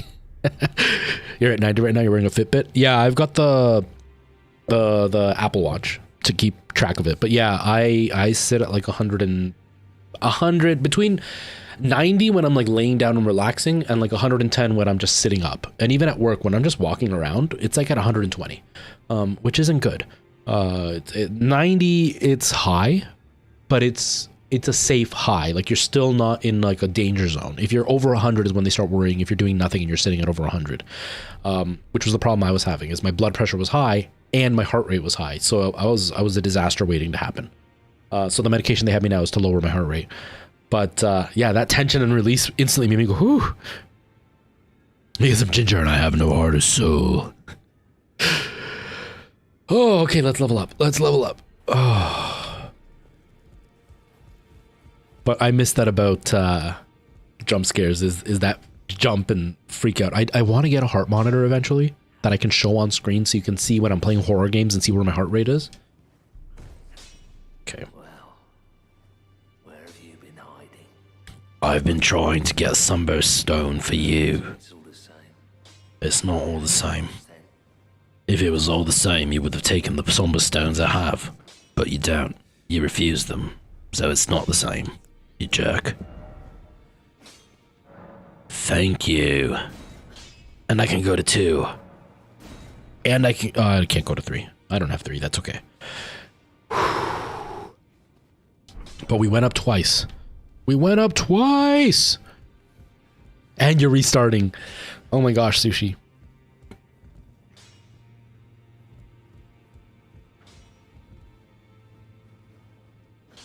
Oh. Back already, no matter. The girly boy here. She's crestfallen and can scarcely swing a blade. But she has a gift for spirit tuning.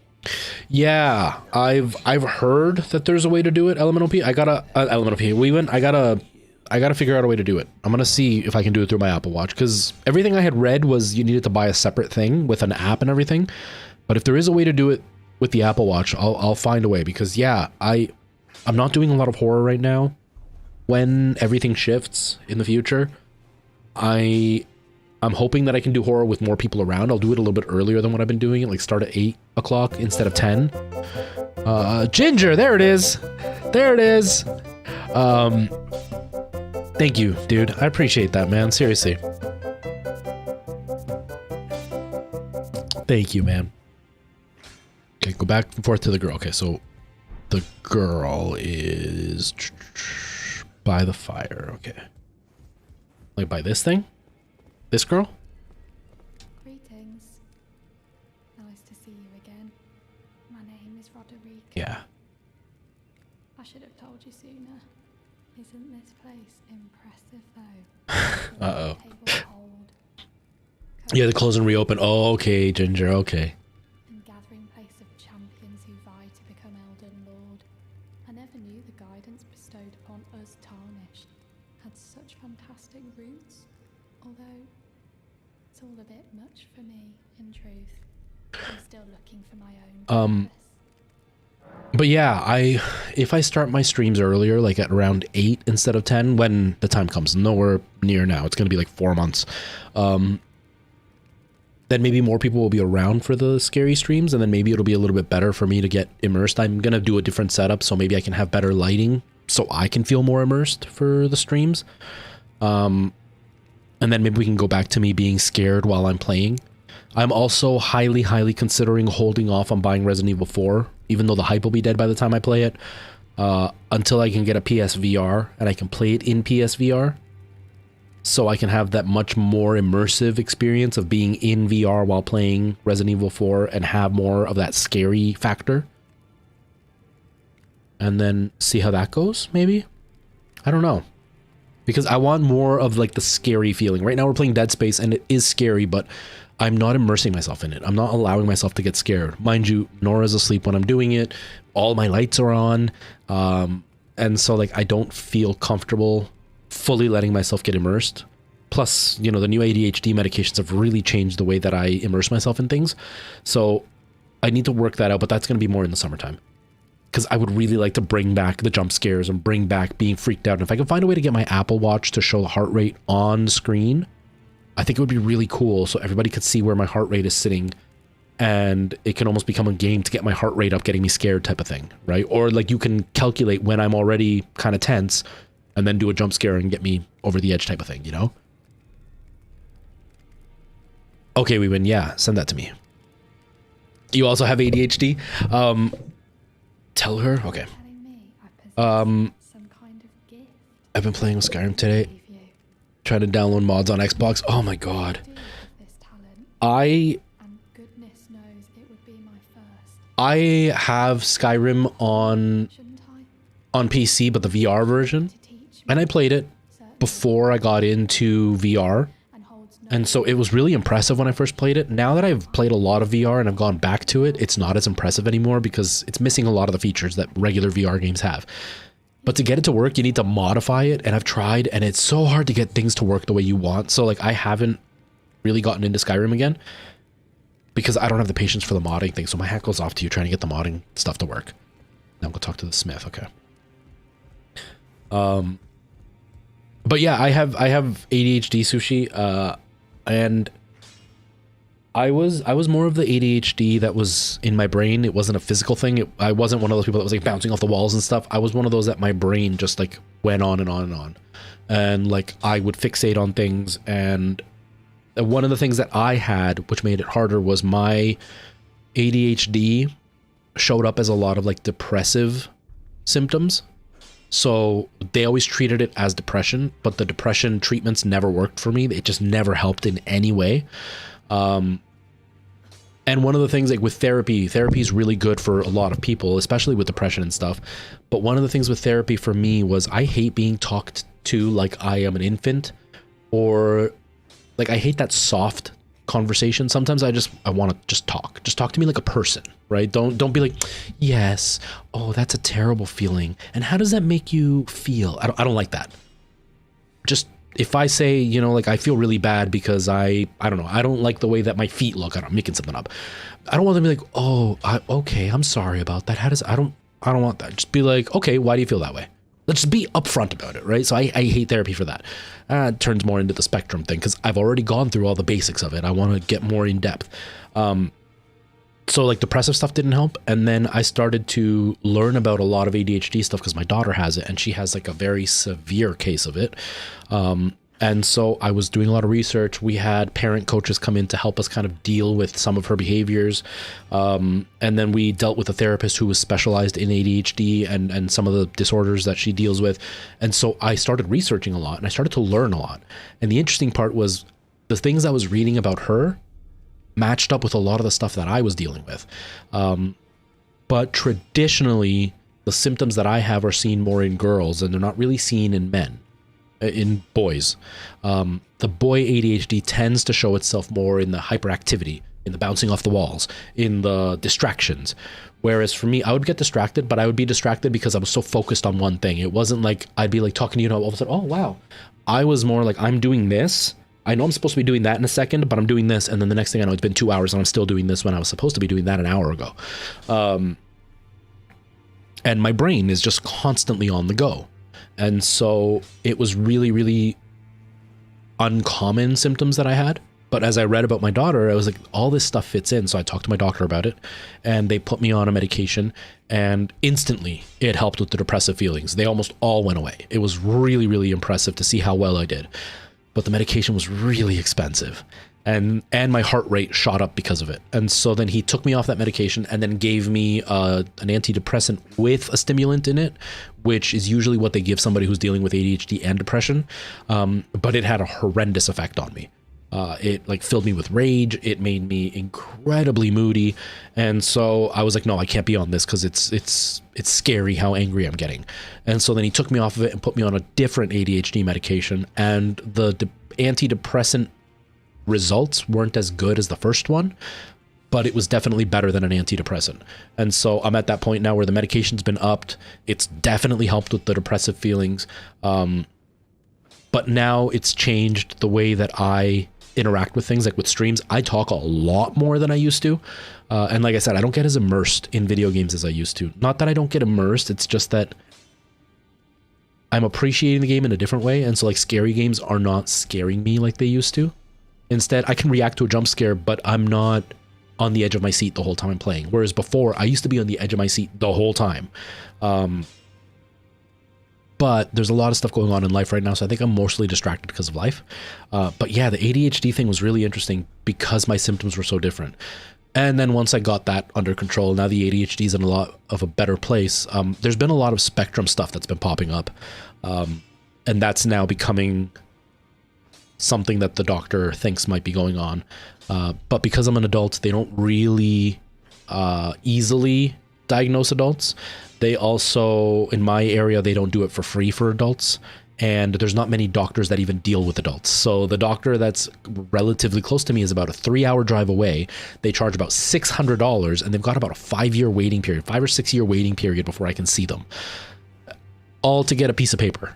So for me, it's just not worth it for a piece of paper. It's not like, you know, getting diagnosed with cancer where it's like, okay, now we can make a plan, we can make treatments, we can deal with it. This would literally just be a piece of paper saying, yep, you got it. And then it's like, okay, there's nothing else I can do with it. Everything that I can do with it is what I can do without it. The only difference it would be is if I had a job, then I can show it to my job and be like, I need special, you know, equipment or whatever. But I work with myself, so it's not going to bother me. But it's more about like wearing noise canceling headphones or understanding kind of why I look at the world the way that I do and learning how to deal with that around the people that I hang out with. So not worth it for me to get it. But it's interesting that the ADHD is kind of calmed down and that's now showing up. And it's not that it's never shown up. It's just that the ADHD almost balanced it out. And now that the ADHD is under control, that's really shining. It's an interesting thing. Tara, hello. How are you? Welcome. Oh my God, we win. Yeah, I hate when they ask, how are you? No matter. The girl. I'm just gonna skip through this. I'll have to... Who'd stay with an act absurd? It's what she wants. I'm going with it. I refuse to believe it. I don't doubt you, but Yeah, so should they talk to you like you're a dog or a child? And it's because they don't want to say anything. They don't want to lead you anywhere. Like a good therapist doesn't want to lead you down a path to make you believe something or feel something. But because they're so well trained, they pretty much already know what you're going to conclude at. After a few sessions, they can kind of tell where you're going to go with it, you know, because a lot of humans react very similarly to the same circumstances. So there's very limited paths people will take depending on the situation. Like if you grew up in an abusive household, you're almost always going to fall down the same path of like, you're going to become the abuser, or you're going to be the savior, or you're going to be so traumatized that you're scared of everything. And so like they know kind of where you're going to go with it, but they don't want to lead you down a path. So a lot of it is going to be that soft conversation of like, you know, how does that make you feel? And why do you think you feel that way? And what would you want to do? Because they want you to kind of get to that conclusion, which helps you grow. But a lot of that process I've already done behind the scenes. I don't want you to talk to me like an idiot. I want to be just talked to, but I understand why they do it. It's just one of my pet peeves. I hate when people talk to me like that. And it's always been an issue for me, especially like with TikTok. That's one of the things I struggle with is I'll give people information and somebody will talk to me like I'm an idiot. And then it really frustrates me. Like there was the Xbox Series S video that I did, where Larian's basically saying they're not doing it for the Xbox because there's issues with split screen. And some people got really mad and attacked and whatever. There was one guy being super nice about it, and he wasn't being combative. He was just like, but this is why I think that you're kind of jumping to a conclusion. And he made a good point where they never directly say it's the Series S that did it. But logic dictates if they can get it on the PS5 and it works fine, clearly they can get it on the Series X and get it to work fine. It wouldn't be an issue. And most games tend to perform better on the Series X than they're performing on the PS5 when they're multi-platform.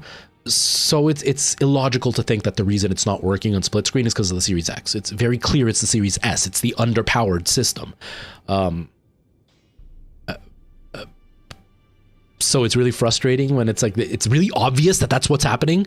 But he's not meaning it to like call me stupid or anything. It's just like, dude, you're being too hopeful. Like it's straightforward what's going on.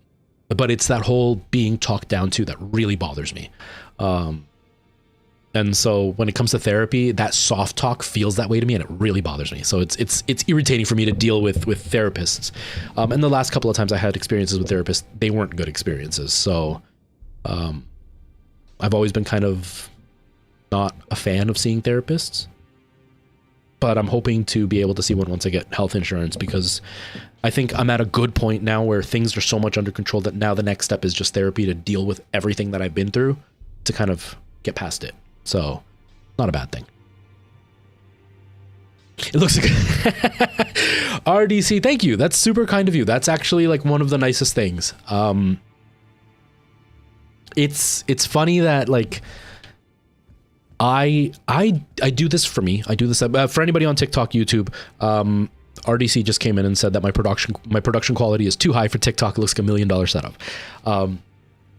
That's like one of the nicest things you could say to me, because I pride myself in the way my stream looks. That's kind of always been my thing, is I know that quality doesn't matter. I suppose I should try to I'll ask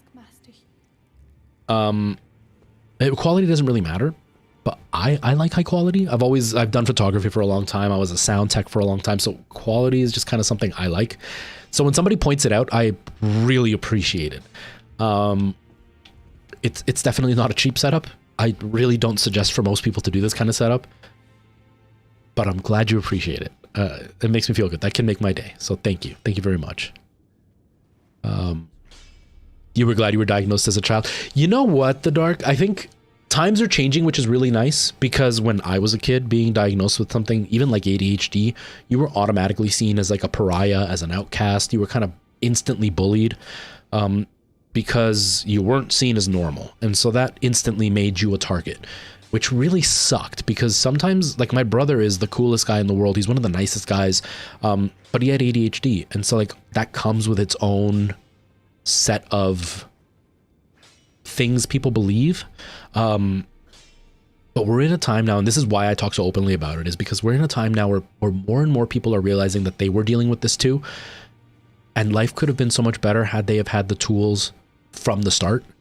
So I am with you. Getting diagnosed at a young age is much more important than getting diagnosed at an older age, just to give you the tools to work with things, right?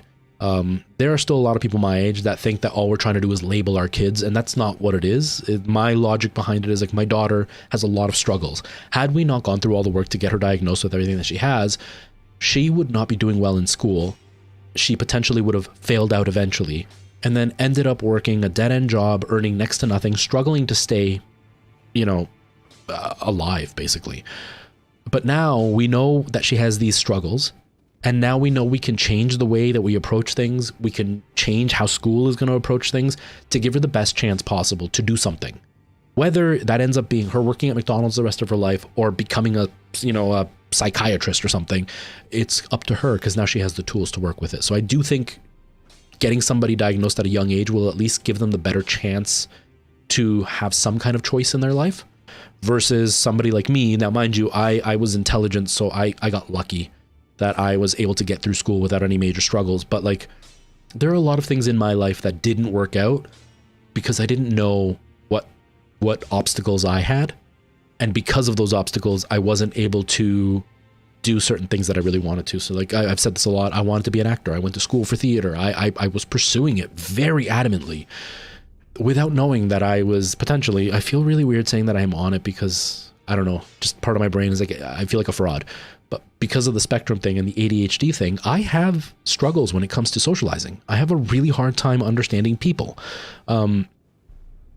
Had I had known that at a younger age, I may have had a better way to approach directors and agents and been able to get those connections to be able to pursue my acting in a better light.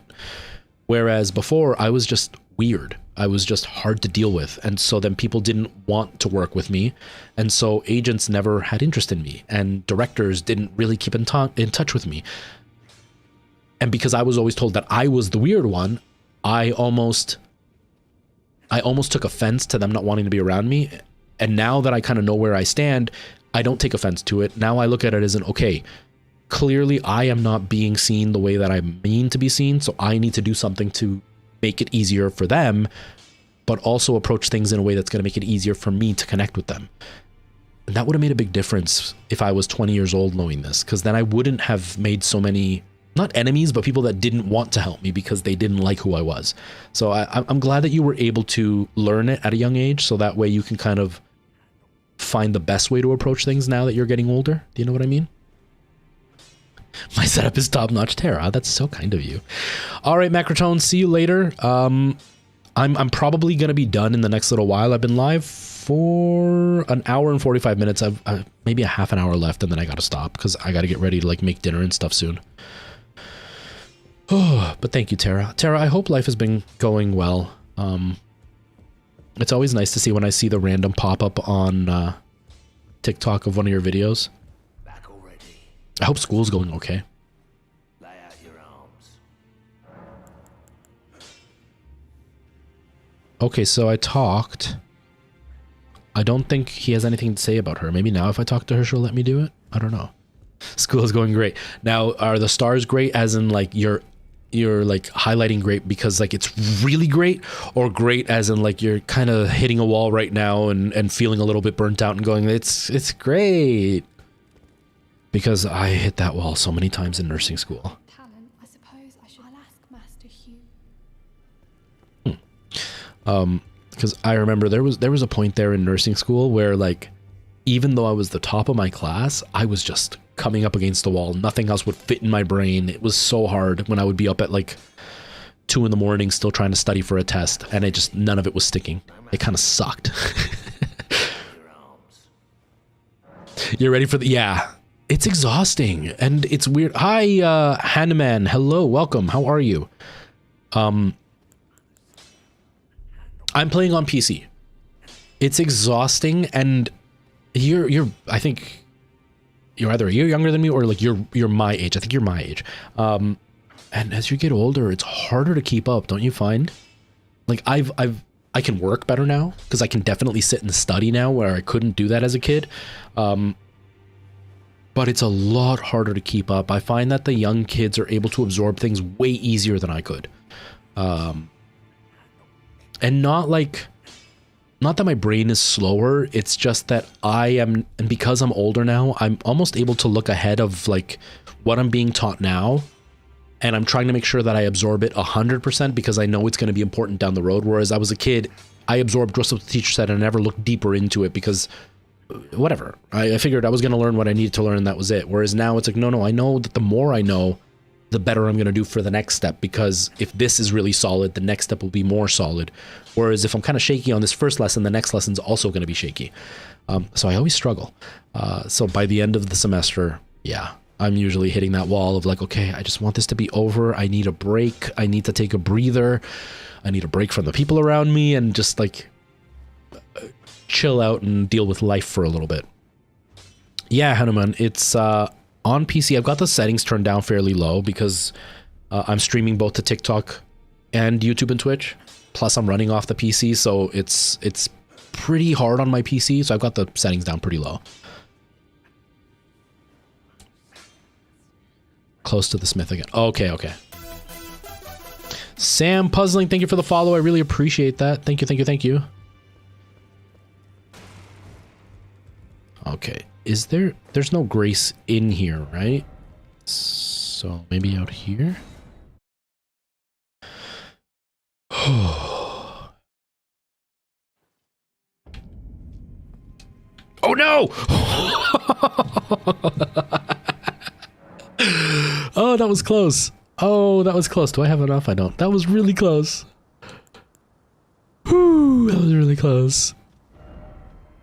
It pushes you to get the platinum trophy. I don't have the patience for platinum trophies at all. Oh my god, I don't have the patience in any way. I really don't. I have no idea how you guys can do it. I was just thinking about it yesterday. I was watching, was it the world record? It might have been the world record for Mario 64. And as I'm watching it, I started to get that feeling of like, I want to do Mario 64 on stream again. I was like, I'll do the 100%. But I did that once. There's very few games that I've beaten 100%. Mario 64 is one of them. I remember that when I was at like star 95, so that means there was about 25 stars left to get, I was done. I didn't want to keep going. I was miserable getting those last 25 stars. And that's just getting stars. That's not platinuming something. I don't know how you guys do it. I don't have it. Well, I don't have it in me at all. where have you been hiding? I took you for dead. No matter, it's all the same. Lay out your arms then. That's amazing, Tara. That shows a lot because not everybody gets somebody vouching for them like that. When I was working at the hospital as a nurse, I had 3 separate nurses approach me and tell me that when I was graduated, they were willing to write me letters of recommendation and that one of them was willing to actually vouch for me at that hospital to work for them. Not work for the nurse, but like to work for the hospital. And none of my other classmates got that were in the placement with me. There was 12 of us there. Not a single other one got that offer. I did. That says a lot. That shows that people are very, very interested in what you're doing and they see the talent you've got. So I'm very, very proud of you. That's awesome. That is so awesome. I just walk around like a god. You clipped me falling? Or almost falling, we win? Adim, just unlock all the endings and once you defeat the last boss before you select the ending. Are we talking about platinuming something? Oh my god, defeating all the endings, are you crazy? Just back it up so you can get all 3 endings. That's a good way to do it. It's a good way to do it. Demon Cam, hello, good morning, welcome. Everything I know. I'm indebted to a spirit tuner I met long ago. It was all I could do to honor her. I'm sorry I doubted you. You just finished Elden Ring and got the platinum trophy? That's so crazy. I didn't even know there was different endings in this game. You turned off cloud saving before choosing the ending? Oh man. Oh, so now she's here. See you again. I have you to thank, don't I love how I? For persuading Master Hugh. I can have like soothing their voices are. He has taught me the noble toil of spirit tuning. I'm as yet unsure of what I might be able to accomplish. But if I might be able to help you all, I'd certainly like to try. And if there's any chance to ease the suffering of my dear men who were grafted, well, I certainly must try. Roderica, the Spirit Tune Apprentice. Pleased to make your acquaintance. They do the dark. I doubt they're going to, but they do. it's Bethesda games and Soulsborne games, I find graphically are not that impressive when you compare them. Like if you look at Dead Space, the remake, and you compare it to the models in this game looks closer to last gen than it does this gen. I'm not saying this game is ugly, it's just, it's not as nice as something like Dead Space. I find that the Elder Scrolls games are the same thing. When Skyrim came out, it was impressive because it was a huge world and it was decent looking, but it still wasn't as pretty as the other games in that era. So they're always a step behind. It would be really nice if they did allow more updates and more mods to make the games look modern, because I've seen some mods that can make some of those games look mind-blowingly beautiful. Okay. You can spend runes and gray warts. Okay. Huh. Okay, so I need to get grave Glover wart or whatever. Okay, but we've got it now. Cool. Cool. I really need to level up before I go up here. I'm really scared to go up here because it was starting to get hard again. I don't know where to explore at this point. I feel like I need to find a map thing to unlock this area, but I don't know where that would be.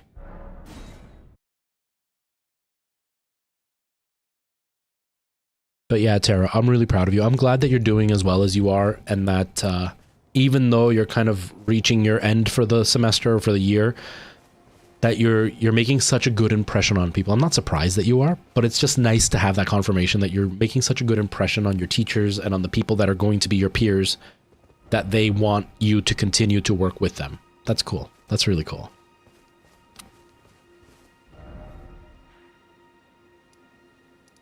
I don't know where that area is, Sushi. Now, I had come over here and I was farming because there's that weird boulder. You can get like 1,000 runes every time.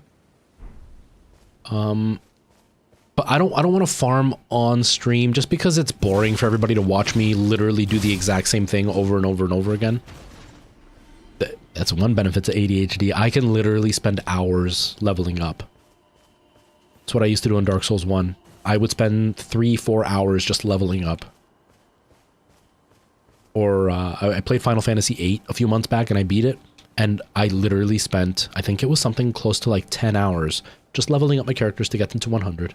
Just fighting the same low-level bosses over and over and over again until I could get to level 100. Ooh. Now, is it caramel popcorn? Because I don't like regular popcorn, but if it's caramel popcorn, I will absolutely devour it. Love caramel popcorn. Anybody who's watching on TikTok, who's just lurking or whatever, I'm not calling you out, but if you're just lurking and you don't like watching on TikTok, I am live on Twitch and YouTube. That is fully big screened and everything. I have this set up for TikTok, but I have it fully set up for YouTube and Twitch as well. So if you prefer that platform, I'm definitely live there. Also, if you see me talking to people that you're not seeing on chat, that's why. It's because I'm talking to people on different platforms. Same with YouTube and Twitch. If you are on TikTok, feel free to follow me over there because I do post on TikTok pretty consistently, almost every day. But I stream on all three, so whatever platform is more comfortable for you. I've never tried Chicago Mix. What is Chicago Mix? I'm always down for like interesting mixes and flavors and stuff. There's a new chip. Sorry, I'm kind of everywhere right now. There's a new chip that I've been seeing over the last little while, and it's a masala. It's like an East Indian flavor combination. It is so good. It's spicy. If you eat spicy food, it's just like spicy. If you don't eat spicy food, you're gonna feel that it's really hot. But it's like this East Indian mix of flavors. Oh my god, it is so addicting. I absolutely love those chips. China, Stitch can make a scream.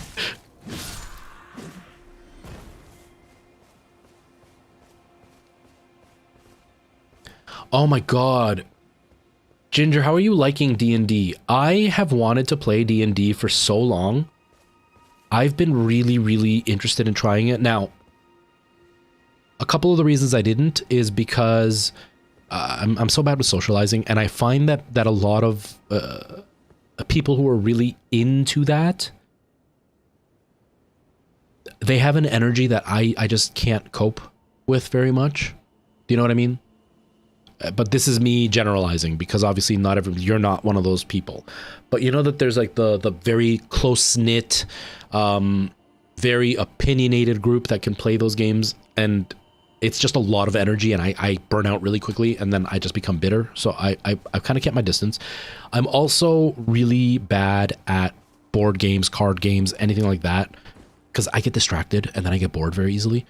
And lastly, I'm not very good at using my imagination. Despite being an actor, despite being, you know, a skit writer and stuff, I'm not very good with my imagination. And so I find that I get bored because I can't keep my brain stimulated enough to keep up with it. But it just seems like such a fun time. And the people doing it seem to genuinely build such amazing bonds and friendships, and like they go through a real adventure and a real experience doing it.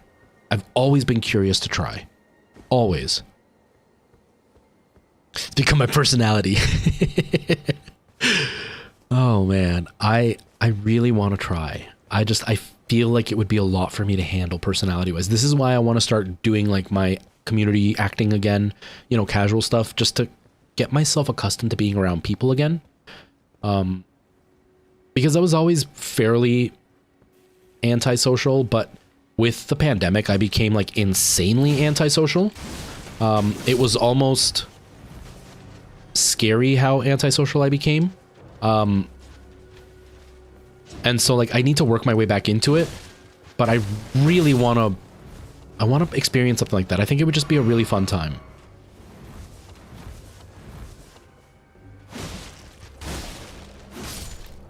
I always get jealous when I hear about people saying that they're just getting into it now, and I'm like, I really want to try.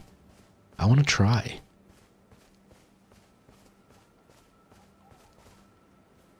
She lets you play with Play-Doh while you play. Yeah, and that's my problem, is I get really distracted. Like, Alana and Nora really like to play card games and board games, and I'll start playing, but like within 15 minutes, I'm like, okay, I'm done. I don't want to do this anymore. And not because I'm not enjoying spending time with them. Like, I like it. It's just I'm not enjoying having to stay focused on something like that when it's not stimulating enough for me. Do you know what I mean? It's really hard for me to stay focused for a long period of time with something like that. I can stay really focused on really dumb, mundane things, but for some reason, board games and card games are just something I struggle to stay focused with. And so, like, I'm worried that something like a D&D game, which I know could potentially take hours to get through, would be something that within 20 minutes I'd be done. I used to have a friend that used to play, what's it called? Settlements of Catan, something like that. Settlements or Civilization of Catan? Catan, whatever that is. And he invited me once to go play. One, they were all like 10 years younger than me, so I was already kind of out of place. They were all in college and in theater school specifically, but they were all still... There's this thing about theater students in particular. I went through it, so I'm not like throwing shade at other theater students because I did the exact same thing. But there's this thing about theater students that we learn new terminology for theater, and it almost becomes our whole personality to use that terminology. So there was something that we called viewpoints. It was like a very surreal, hippy-dippy type of way of training your body for acting. And basically, the gist of it, I never fully got it. I kind of faked it. Now I get why I did it, but like I never fully got it. You know, neurotypicals. I don't understand how some of the things work in your brain.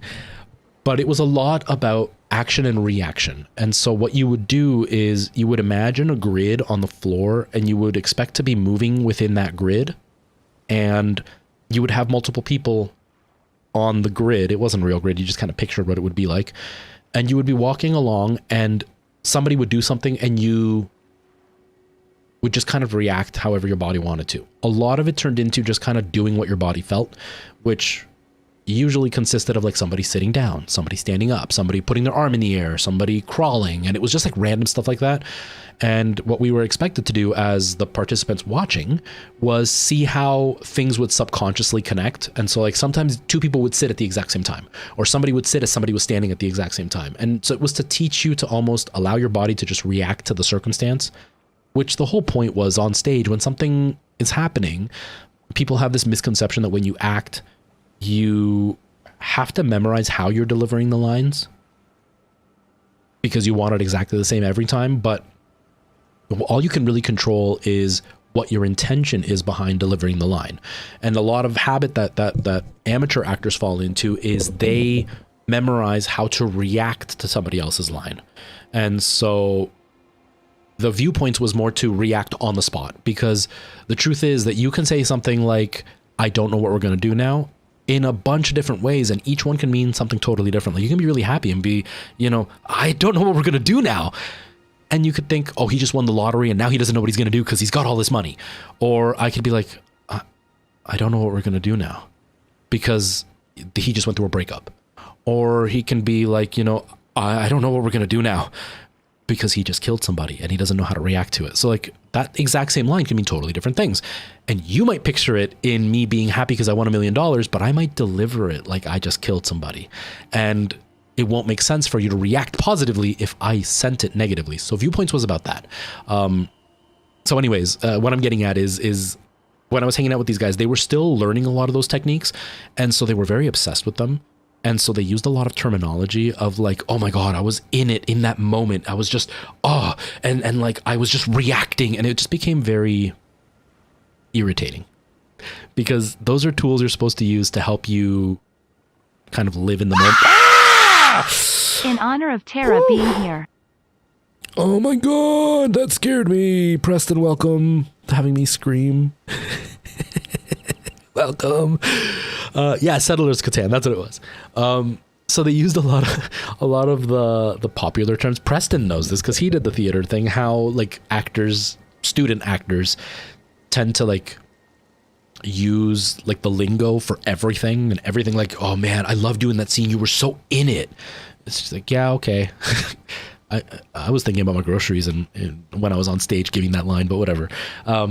So like I played Settlers of Catan with them, but within like 15 minutes, it was a lot of like mixed energy that I just wasn't vibing with because I was older. They were still in school. They were using a lot of that terminology and I didn't use it anymore. And it was just we didn't mesh.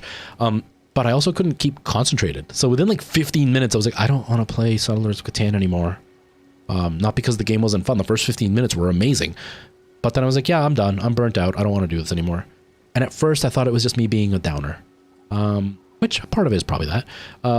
But now that I know as much as I know about myself, it's like, no, I was just socially burnt out. I had been rehearsing with them all day and then we went and played Settlers of Catan after being with them for like 6 hours. I don't want to do this anymore. I'm done with my like socializing for the day.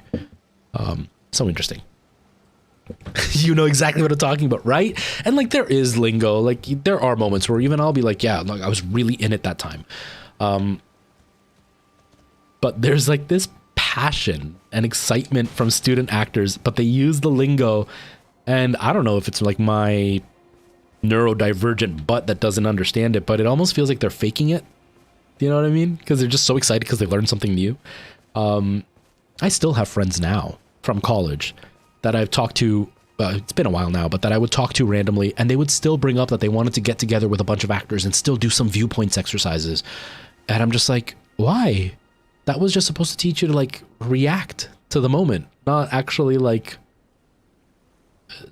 be something that you base your whole acting career on.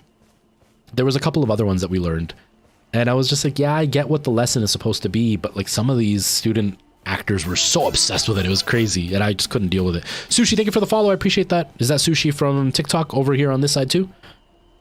It really is, Preston. It really is. And I get it, like I get that if you really devote yourself to it, it's going to help you. It's not going to hurt you, but like sometimes a tool is just a tool. Sometimes it's just there to help you. It's not there to rely on as if like that's the only way to be a good actor. when I did Matilda, there was a girl in the show that was one of those like really go get 'em type of actors. She was okay. She was way too much for me to handle. Way too much for me to handle. She was also very domineering. Like she would yell at the kids. We were doing Matilda. There's a bunch of little kids, right? And she would like yell at the little kids when they would like be goofing off and stuff. But not in like, hey guys, you got to pay attention. But it was like, guys, shut up. And it was like, they're 12-year-olds. They're goofing off. Like, relax. But she was a little bit too much of a go-getter. To the point where like sometimes somebody would be late for a rehearsal or they would be in the bathroom for the rehearsal and she would literally jump up on stage and start acting out their scenes because I memorized the whole script already and it was like week 2 of rehearsals. And so it was really irritating because it's like, you're not actually showing us that you're a keener, but that's a Canadian thing for like people who are very like, they're really keen on showing how awesome they are. It just came off as I'm better than everybody, and it was really irritating. I hated working with her by the end of it, just because of that. Or like somebody would have a sore throat because it was right like when the pandemic was starting, and so somebody would have a sore throat and they wouldn't sing. She would jump up on stage and start singing their song for them, and it's just like, we don't need you to do that. We're just gonna skip their song. We don't need you to jump up and sing it. Like, chill out. You know what I mean?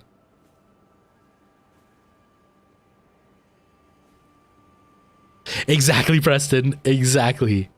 Oh my god, the amount of times I've dealt with stuff like that too. Or like the whole I'm a method actor, the method acting thing. Yeah, to a degree I get what method acting does, because there are moments where I'll do that. Like if I know I'm going to have a really emotionally heavy scene coming up, I try to kind of put myself in that energy beforehand, and I start thinking about negative things in my life and negative things that are happening, or like what it would feel like to be there or when I was there, and get myself in that low spot before I walk on stage, because I want to be there when I'm on stage. But once I'm off stage, it's very much like oh, okay, it's done, it's over with. That was really hard for me to do. Let's move forward.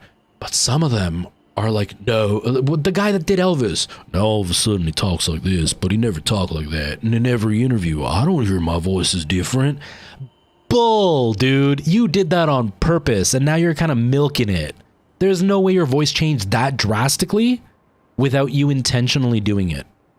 And there's no way your voice stayed that way because you didn't film a movie for 20 years. You filmed it for a year. Your voice doesn't drastically change like that with your cadence and tone and inflection. It doesn't change like that. You're putting it on. You are putting it on and you're loving the attention for it. That bothers me so much. Yeah, Preston, what's his name? The guy that did the Joker movie. Not the Joker, but the other, the really bad one. With the golden, Jared Leto. That guy. And he does the method acting and like would send like rat heads to people, and because he was trying to show that he was crazy. That's not helping you be a better actor. Sending somebody like a sexually suggestive picture doesn't make you a better actor. Sending them something gruesome doesn't make you a better actor. You know what I mean? I get the ones where it's like, oh, they worked as like a late night 7-Eleven clerk for 2 months to kind of feel what it was like to be there. Okay, I get that. That can make sense. But like Jared Leto does it, I guarantee he does it just because he is a creep and he's using it as an excuse to be a creep. Yeah, he's part of a cult, so it totally checks out. Exactly. And then they use the whole I'm a method actor to make it make sense. I think the most interesting acting method that I've heard of, which I don't know how accurate it is, but in college, like everybody was obsessed with it and they all swore up and down that that's how it was done, was Anthony Hopkins. Apparently, he reads his scripts over 200 times before he starts rehearsal. Not every day. Like he reads through it 200 times as like a tradition for himself to feel the script come natural to him. And so he reads it like over 200 times every time he gets a new script to really have it memorized. I think that's an interesting way because then it almost becomes second nature. You know what the script is without having to think about the script. But apparently he's also autistic, so it's like that checks out. The obsessive compulsive need to do something a certain way every time. But yeah, and a lot of theater actors do the whole I'm gonna be a method actor. Whatever. You know, I did Frankenfurter for so many years. I didn't walk around in lingerie and a corset when I was off stage because I needed to feel like I was actually a transvestite or whatever. No, I could put it on and be confident when I was on stage because I'm an actor. I didn't need to do it off stage to prove something. Yeah, that was really weird. Or the guy who did the Joker, Joaquin Phoenix, he did a movie about a guy who had a mental breakdown. And then before the movie was announced, before anybody knew he was doing this movie, he was doing like the social rounds, you know, going on to talk shows and doing interviews and stuff. And he was acting very strange the whole time, you know, being super negative, being really weird, you know, doing things that were way off the cuff. And everybody was just like, he's being really uncomfortable. We don't know what's going on. And then people thought he was having a mental breakdown. And then it turned out he was doing a movie about having a mental breakdown. And then that was his method of doing it, was by having a mental breakdown publicly. And so it was just like, what? How does that translate? That doesn't, pretending to have a mental breakdown isn't going to make you understand mental breakdowns more. It might make you understand how people feel when society treats them a certain way, but like it doesn't actually help you be more realistic with a mental breakdown. It's just weird. It's just weird.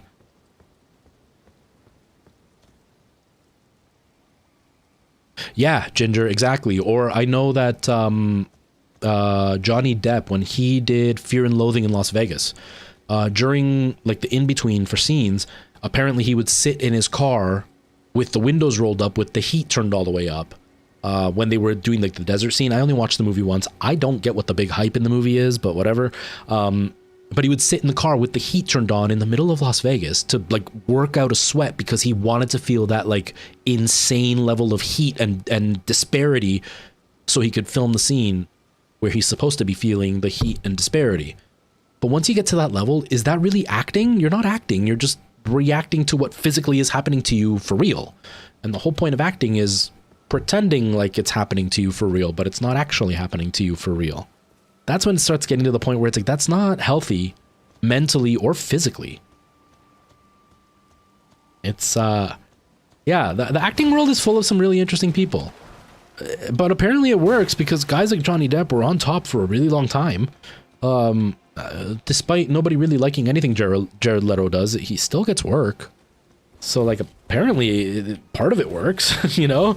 I've never been a huge fan of Jim Carrey's work, but he's worked consistently for a long time. So I guess part of it works. I don't know. But I'm also not neurotypical, so I don't fully grasp it, right? I've always felt like I'm faking in life in general. So faking on stage is just kind of how I think it should be done.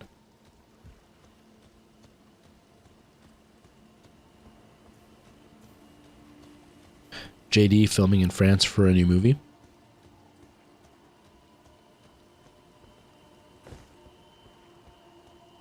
But yeah, I don't know. I think it's interesting. I think some of it's just put on. It's almost like the art scene or like the fashion scene, where I think part of it is just an air. Just they think they have to act a certain way, so they just act that way because it almost feels to them like they're not gonna be taken seriously unless they act that way. You just beat the game again. Nice. I'm still just wandering around. I don't know what I'm doing. I'm just wandering around. I don't actually have a goal right now. I'm going to stop soon, but I'm just wasting time. But yeah, it's almost like they have to have that air about them just for the sake of being considered a true artist by being as weird as possible almost.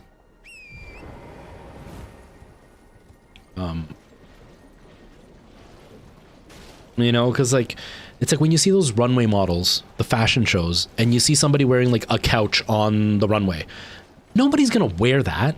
That's not actually artistic. It's literally you being as weird as possible and a bunch of people thinking and saying it's cool because you are who you are, not because it's actually cool. You know what I mean?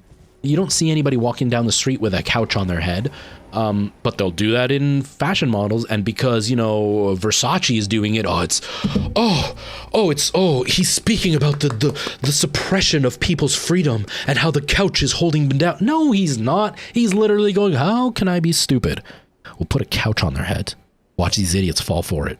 Oh, look, they're all clapping. They all think it's amazing. And it's the same with the acting. Yeah, I like fashion. I like real people fashion, stuff that people are gonna wear. You know what I mean? Like there's some shoe that was making the rounds. It was like it looked like a foam red shoe. The people that are wearing that are literally only wearing it to get attention. They're not wearing it because it's comfortable or because it actually looks nice. It looks stupid. But that's almost part of it. It's almost like the stupider you can look, the better it is. Right now, Gen Z making fun of millennials for the way that we dress. I get it, times change and stuff. But like, they make fun of low-rise jeans. Now they're starting to come back in. But they were making fun of low-rise jeans, and then they started wearing mom jeans, which are like the most unflattering jeans in the world.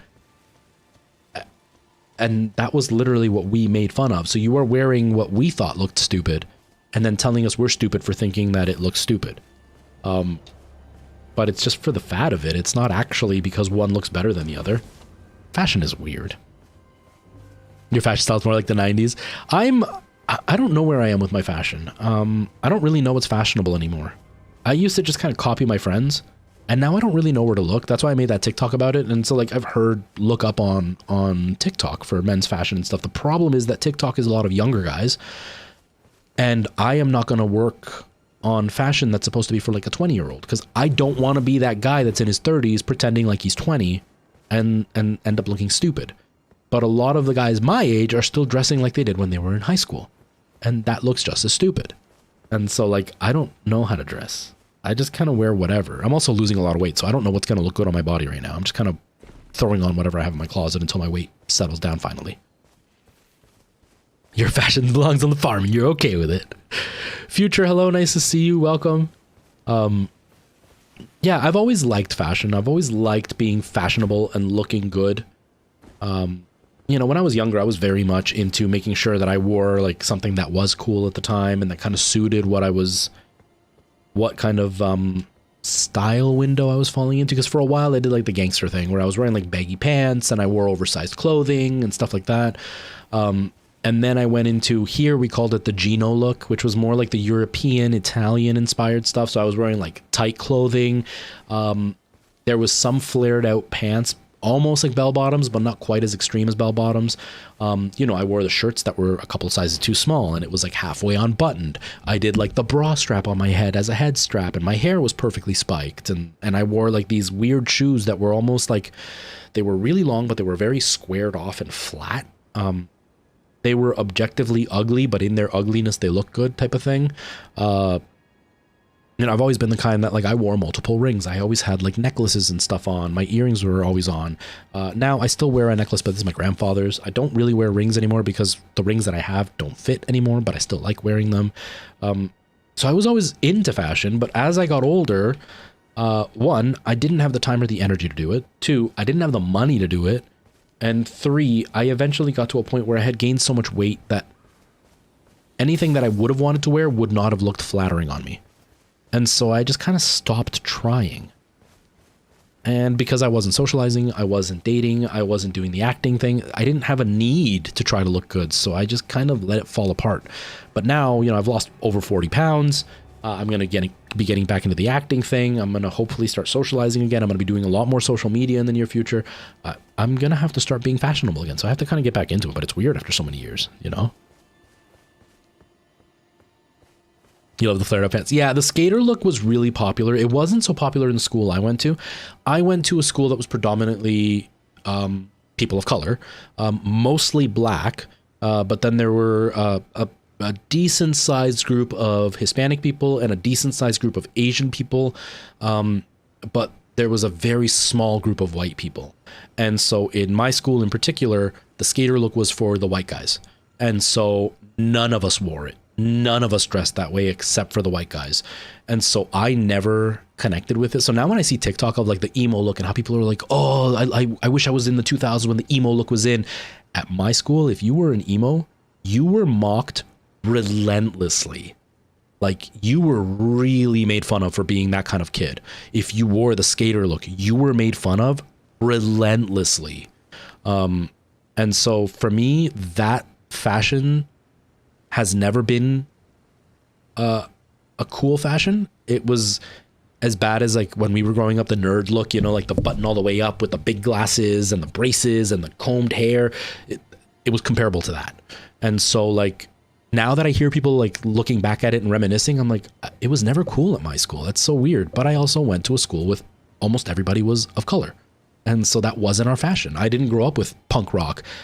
Listening to somebody like Fall Out Boy, we would make fun of anybody who listened to somebody like My Chemical Romance, Fall Out Boy, Avril Lavigne. So I know some of the songs, and the only reason I know the songs is because we would make fun of them. We would rewrite the lyrics and make fun of them. We would say really not nice things. The music we listened to was either you were part of the group that listened to techno stuff, you were part of the group that listened to rap, or you were part of the group that listened to Latin music.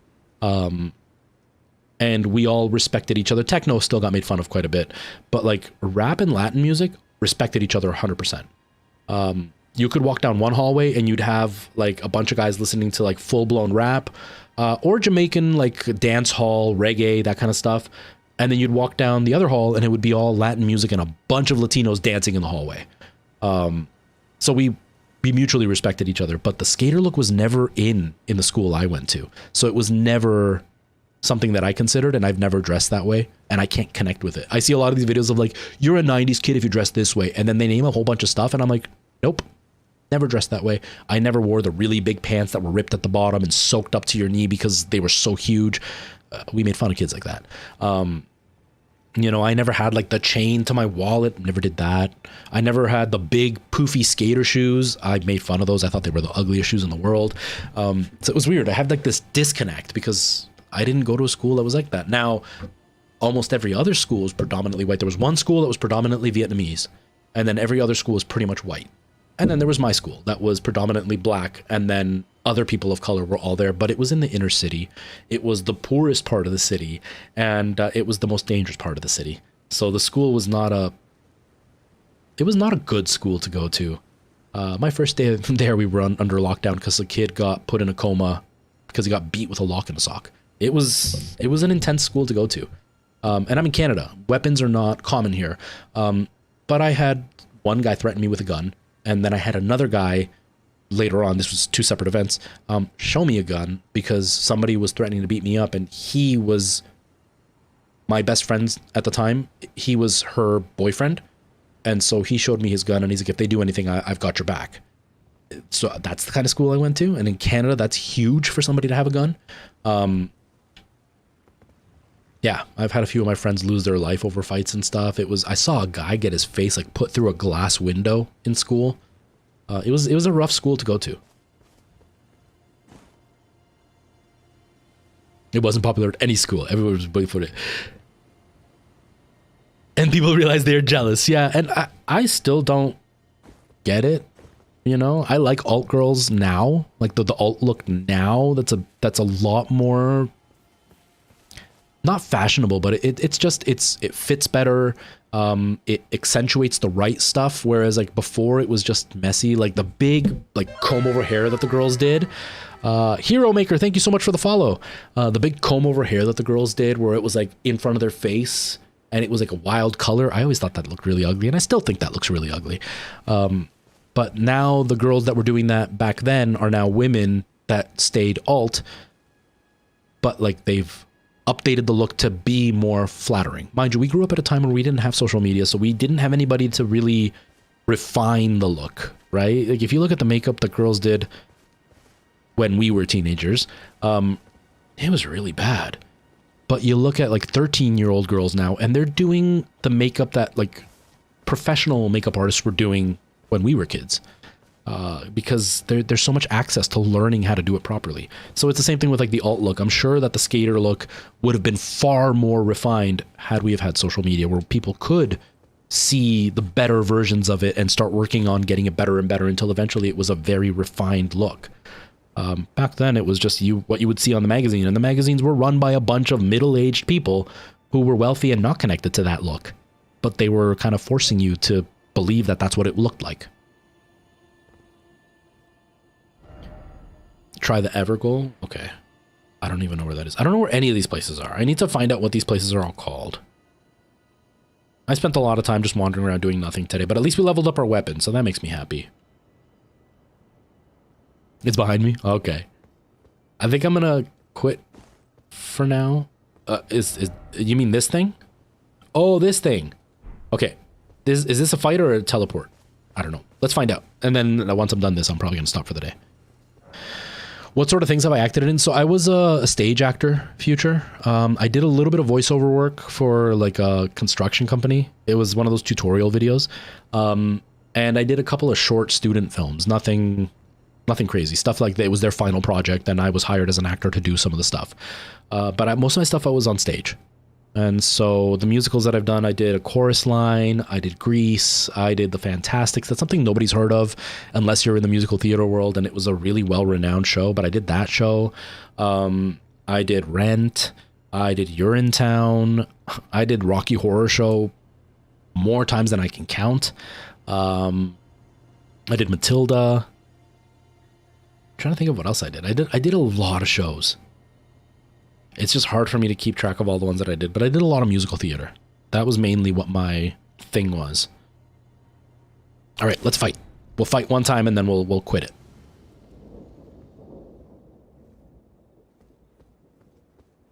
I was really, really into musical theater. I actually studied straight theater. I didn't study musical theater, but I was in a band and I sang all the time.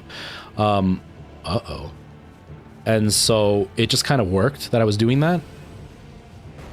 Whoa. Hey, I'm actually pretty strong. I'm not so strong at taking the hits though.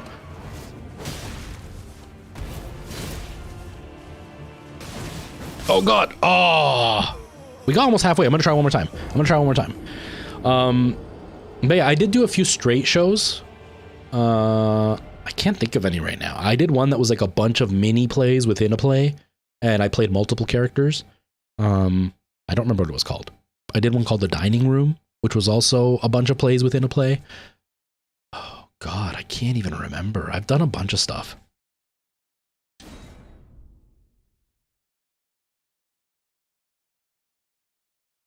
Hello, Nick Adams. How are you? Welcome back. I'm almost on the stream. I'm just doing this fight, and then I'm pretty much done. Because I got to start making dinner soon. But yeah, Future, I did a lot of stuff. I didn't quit acting on purpose. I stopped acting because the job that I had didn't allow me to act. It was supposed to be a temporary break. And then I took like 4 years off, 3 years off, 3 or 4 years off. And then I did Matilda and Rocky Horror Show. And then COVID hit. And then I haven't acted since then. So I'm hoping to kind of get back into it now.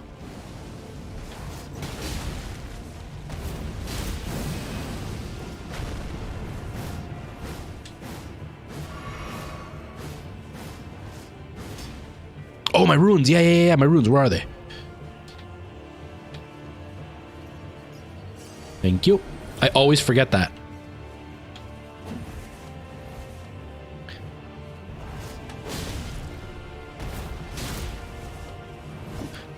It's because I know it's FromSoft, but it doesn't feel like Dark Souls to me. Yes! So, like, I don't remember about the runes. Just, I don't know, my mindset just doesn't think Dark Souls, even though I know it's pretty much Dark Souls. We did it. Yes. Great way to end the stream with a good fight. Great way to end the stream with a good fight.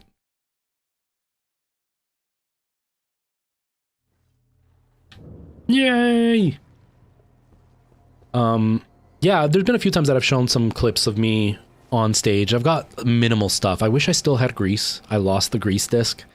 I wish I had the disc to that. I do have the disc to Chorus Line, or not the disc, I have the file to Chorus Line, but I'm not a good dancer, and if you don't know what a Chorus Line is, it's a huge, like, dance number thing. Hey, Ginger! Thank you, man, I appreciate that. Thank you.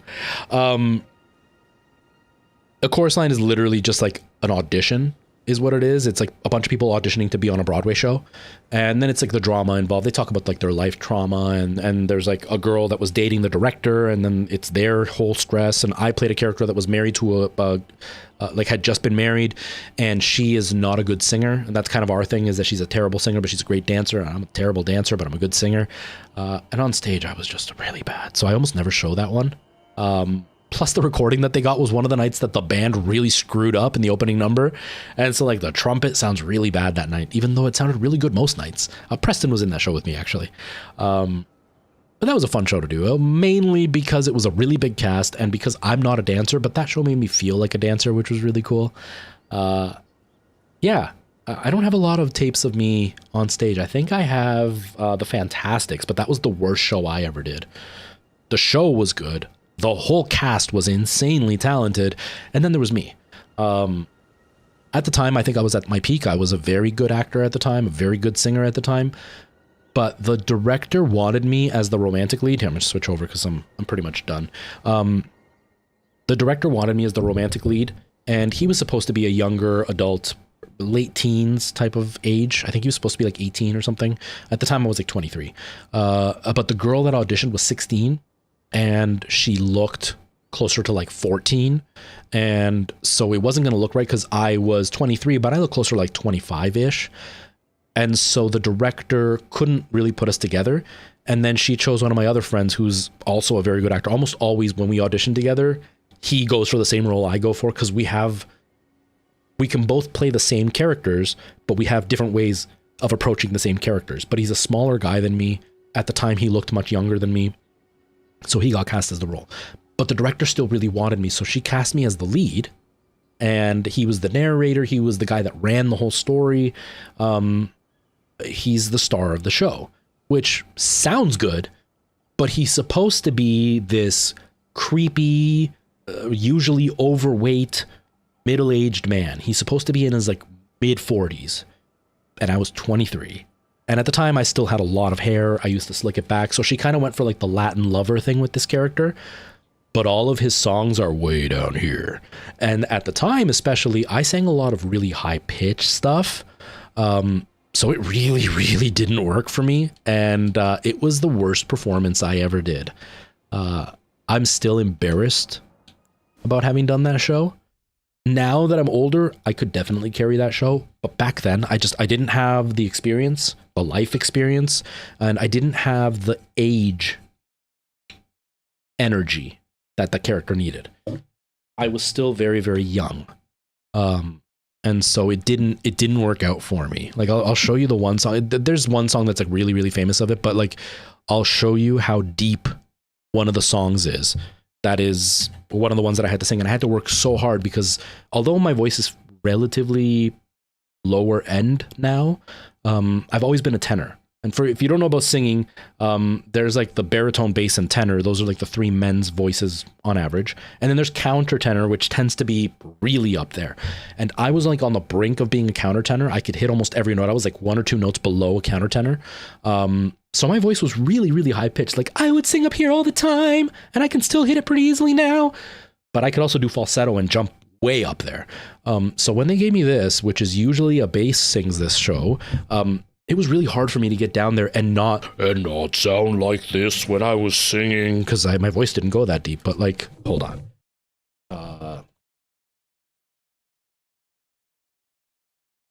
Fantastics. I don't remember what the song is actually called. This one. So you can listen to how deep this song is. I'm not going to show you the video play. It's just a picture. But here. So basically what's happening at this point is the whole plot of the story is it's 2 neighbors and they're best friends and they want their kids to get married, but they know kids don't listen to their parents. So they pretend to bicker, to hate each other. So the kids will like go against their parents and fall in love. And when the kids finally fall in love, it doesn't end happily ever after. Instead, they all start bickering. And so my character gets hired in to like kidnap the girl to kind of restart the love or whatever, and they both decide to run away, and I'm there trying to convince them to run away. And so I say there at the beginning, my character would say, you know, he sees it and the world seems grand, as in like I'm telling him go explore the world, so he can kind of get tarnished and then realize how good he had it at home. But I'm also singing about how like the world is actually horribly tainted. And so he's saying like the world seems beautiful, and then I say but the world's full of despair. And that's kind of the thing, I'm like manipulating them. And so he's singing about how hopeful he is, and this is the song, and you can hear how deep my voice had to be for it, and at the time my voice was not there, so it sounded really fake, but this is it. Not this one, that's the next line. So I'd have to go Beyond that road lies despair. So being way down here, when I never sang down there. People who are scheming. So like way down here, hunger, right? Sorrow. So like super, super low. I think this is the lowest note here. I think this is the lowest I sing in the whole thing. He's liable to find a couple of surprises there. So like way down here, I was a 23-year-old kid and I was skinny. So like the voice didn't sound good and I didn't look like I should be singing that. Worst show I ever did. Traditionally, I would sing like way up here. Rhinosaurus, you make me blush.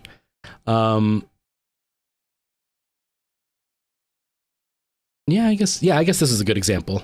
I really couldn't sing. So this is from a chorus line. This is where they interview us and they're asking like the background story, and they're asking my wife on this show, you know, what her struggle is. And she's talking about how she was this great dancer and everybody loved her, but she had one problem. And then she's talking about how she can't sing.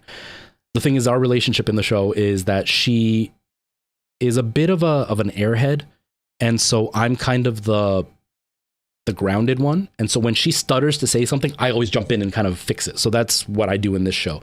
I don't sing very much, but you'll hear how much higher and softer my voice is for this show versus what it was in that show. And this is normally where I would sing. I could never really sing. What I couldn't do was Sing, note, throat, thing. See, I really couldn't hear which note was lower or was Higher. See how it's much softer? Someone says, let's start out. Choir. Hey, when I begin to Streak, it's a cross between a squeak, quiver or a moan, It's a little like a croak, a record player, broke, but it doesn't have a tone. So I'm way softer, way higher pitched. So when I'm going from something like tone to tone, it just didn't work. So that show was like the worst show I ever did. And that's like one of the only ones that I have recorded. I have a couple of other ones, but that's like one of the only ones I have recorded, which really sucks. I wish I had more of my recordings. Oh, well. Nick Adams, you're waiting for a new motherboard. I hope the motherboard comes in soon. And that you can play the game. The game's great. I'm really liking Elden Ring.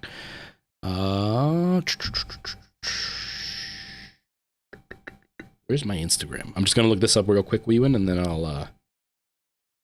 wait, what? Wait, oh no, wait, did you sent it on TikTok, right? That's where you sent it, maybe? You did.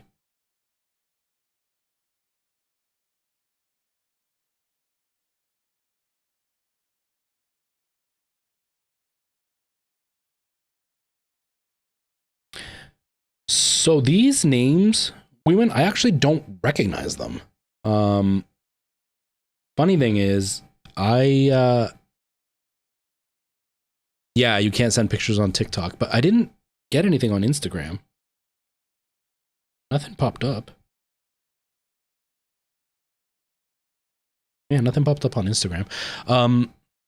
There's different names for medications I'm finding in Europe versus here. And like they might be the same medication, but they have different names. We have like the generic name and like the company name, corporate name or whatever, like Tylenol versus acetaminophen. But I know there are some that in Europe are used that might be what we call acetaminophen, but you guys call it something totally different. Or you have like a different variant and you don't really have what we have here. The ones you named, no idea what they are. Weird.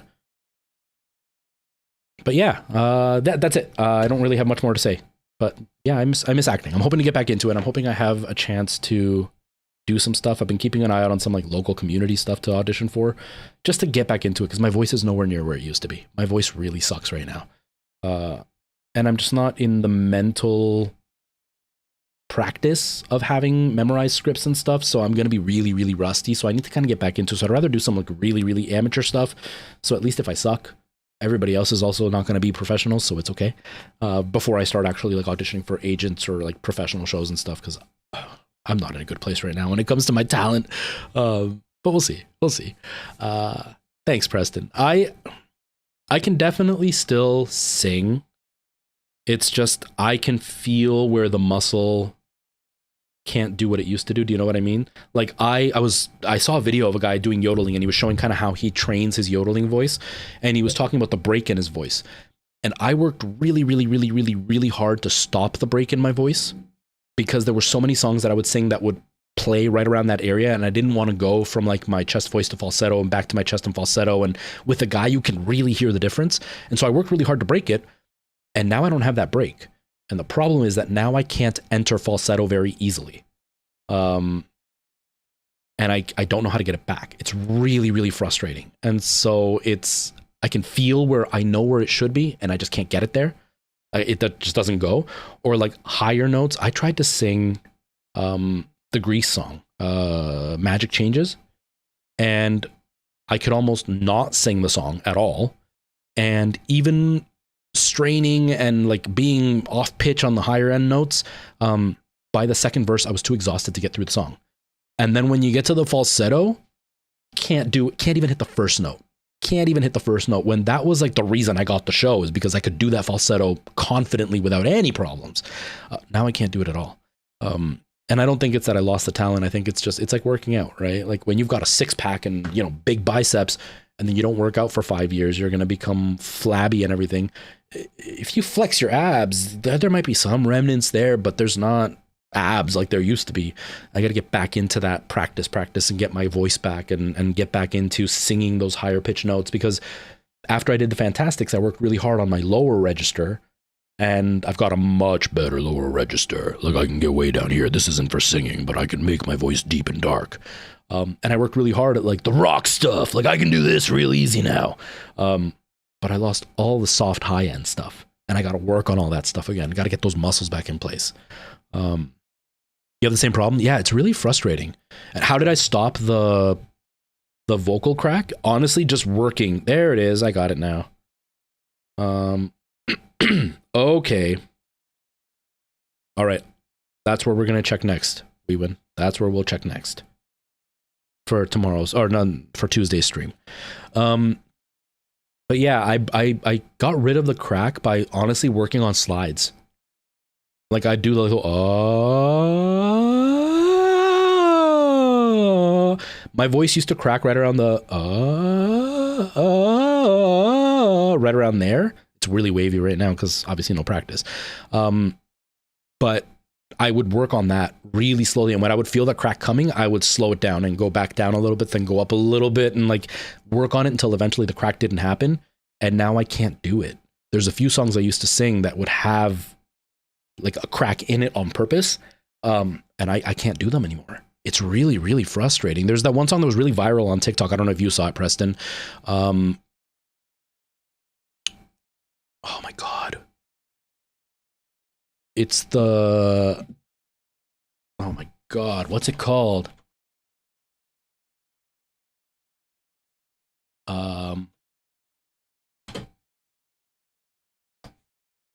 What's it called? This one, Tom's Diner. It's a song that Suzanne Vega made.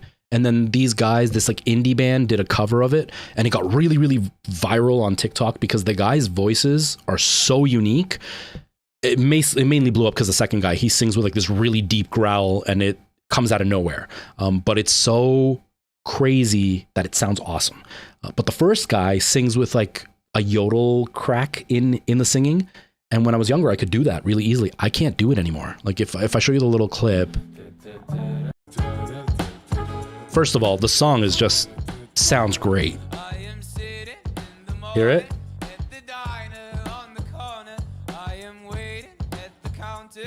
So like I can't do it on the way up. I can do it on the way down.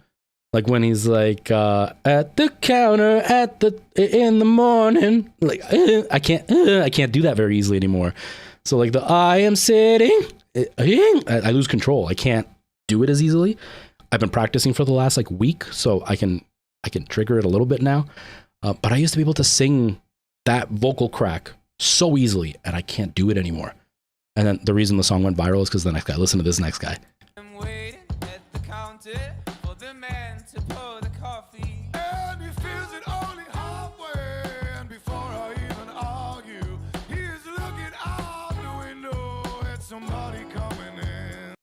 such a great voice, but it hurts me watching him because you just see all the veins just start to like swell in his neck because he's straining so hard to do the whole, and he sings it only halfway. But I don't strain when I do it. So I just feel the pain he's feeling when he's doing it. But that voice, oh my God. Yeah, I worked on those slides. So I got rid of the crack. I used to be able to do it under control. Now I can't get it back. But the problem is now I can't get into falsetto.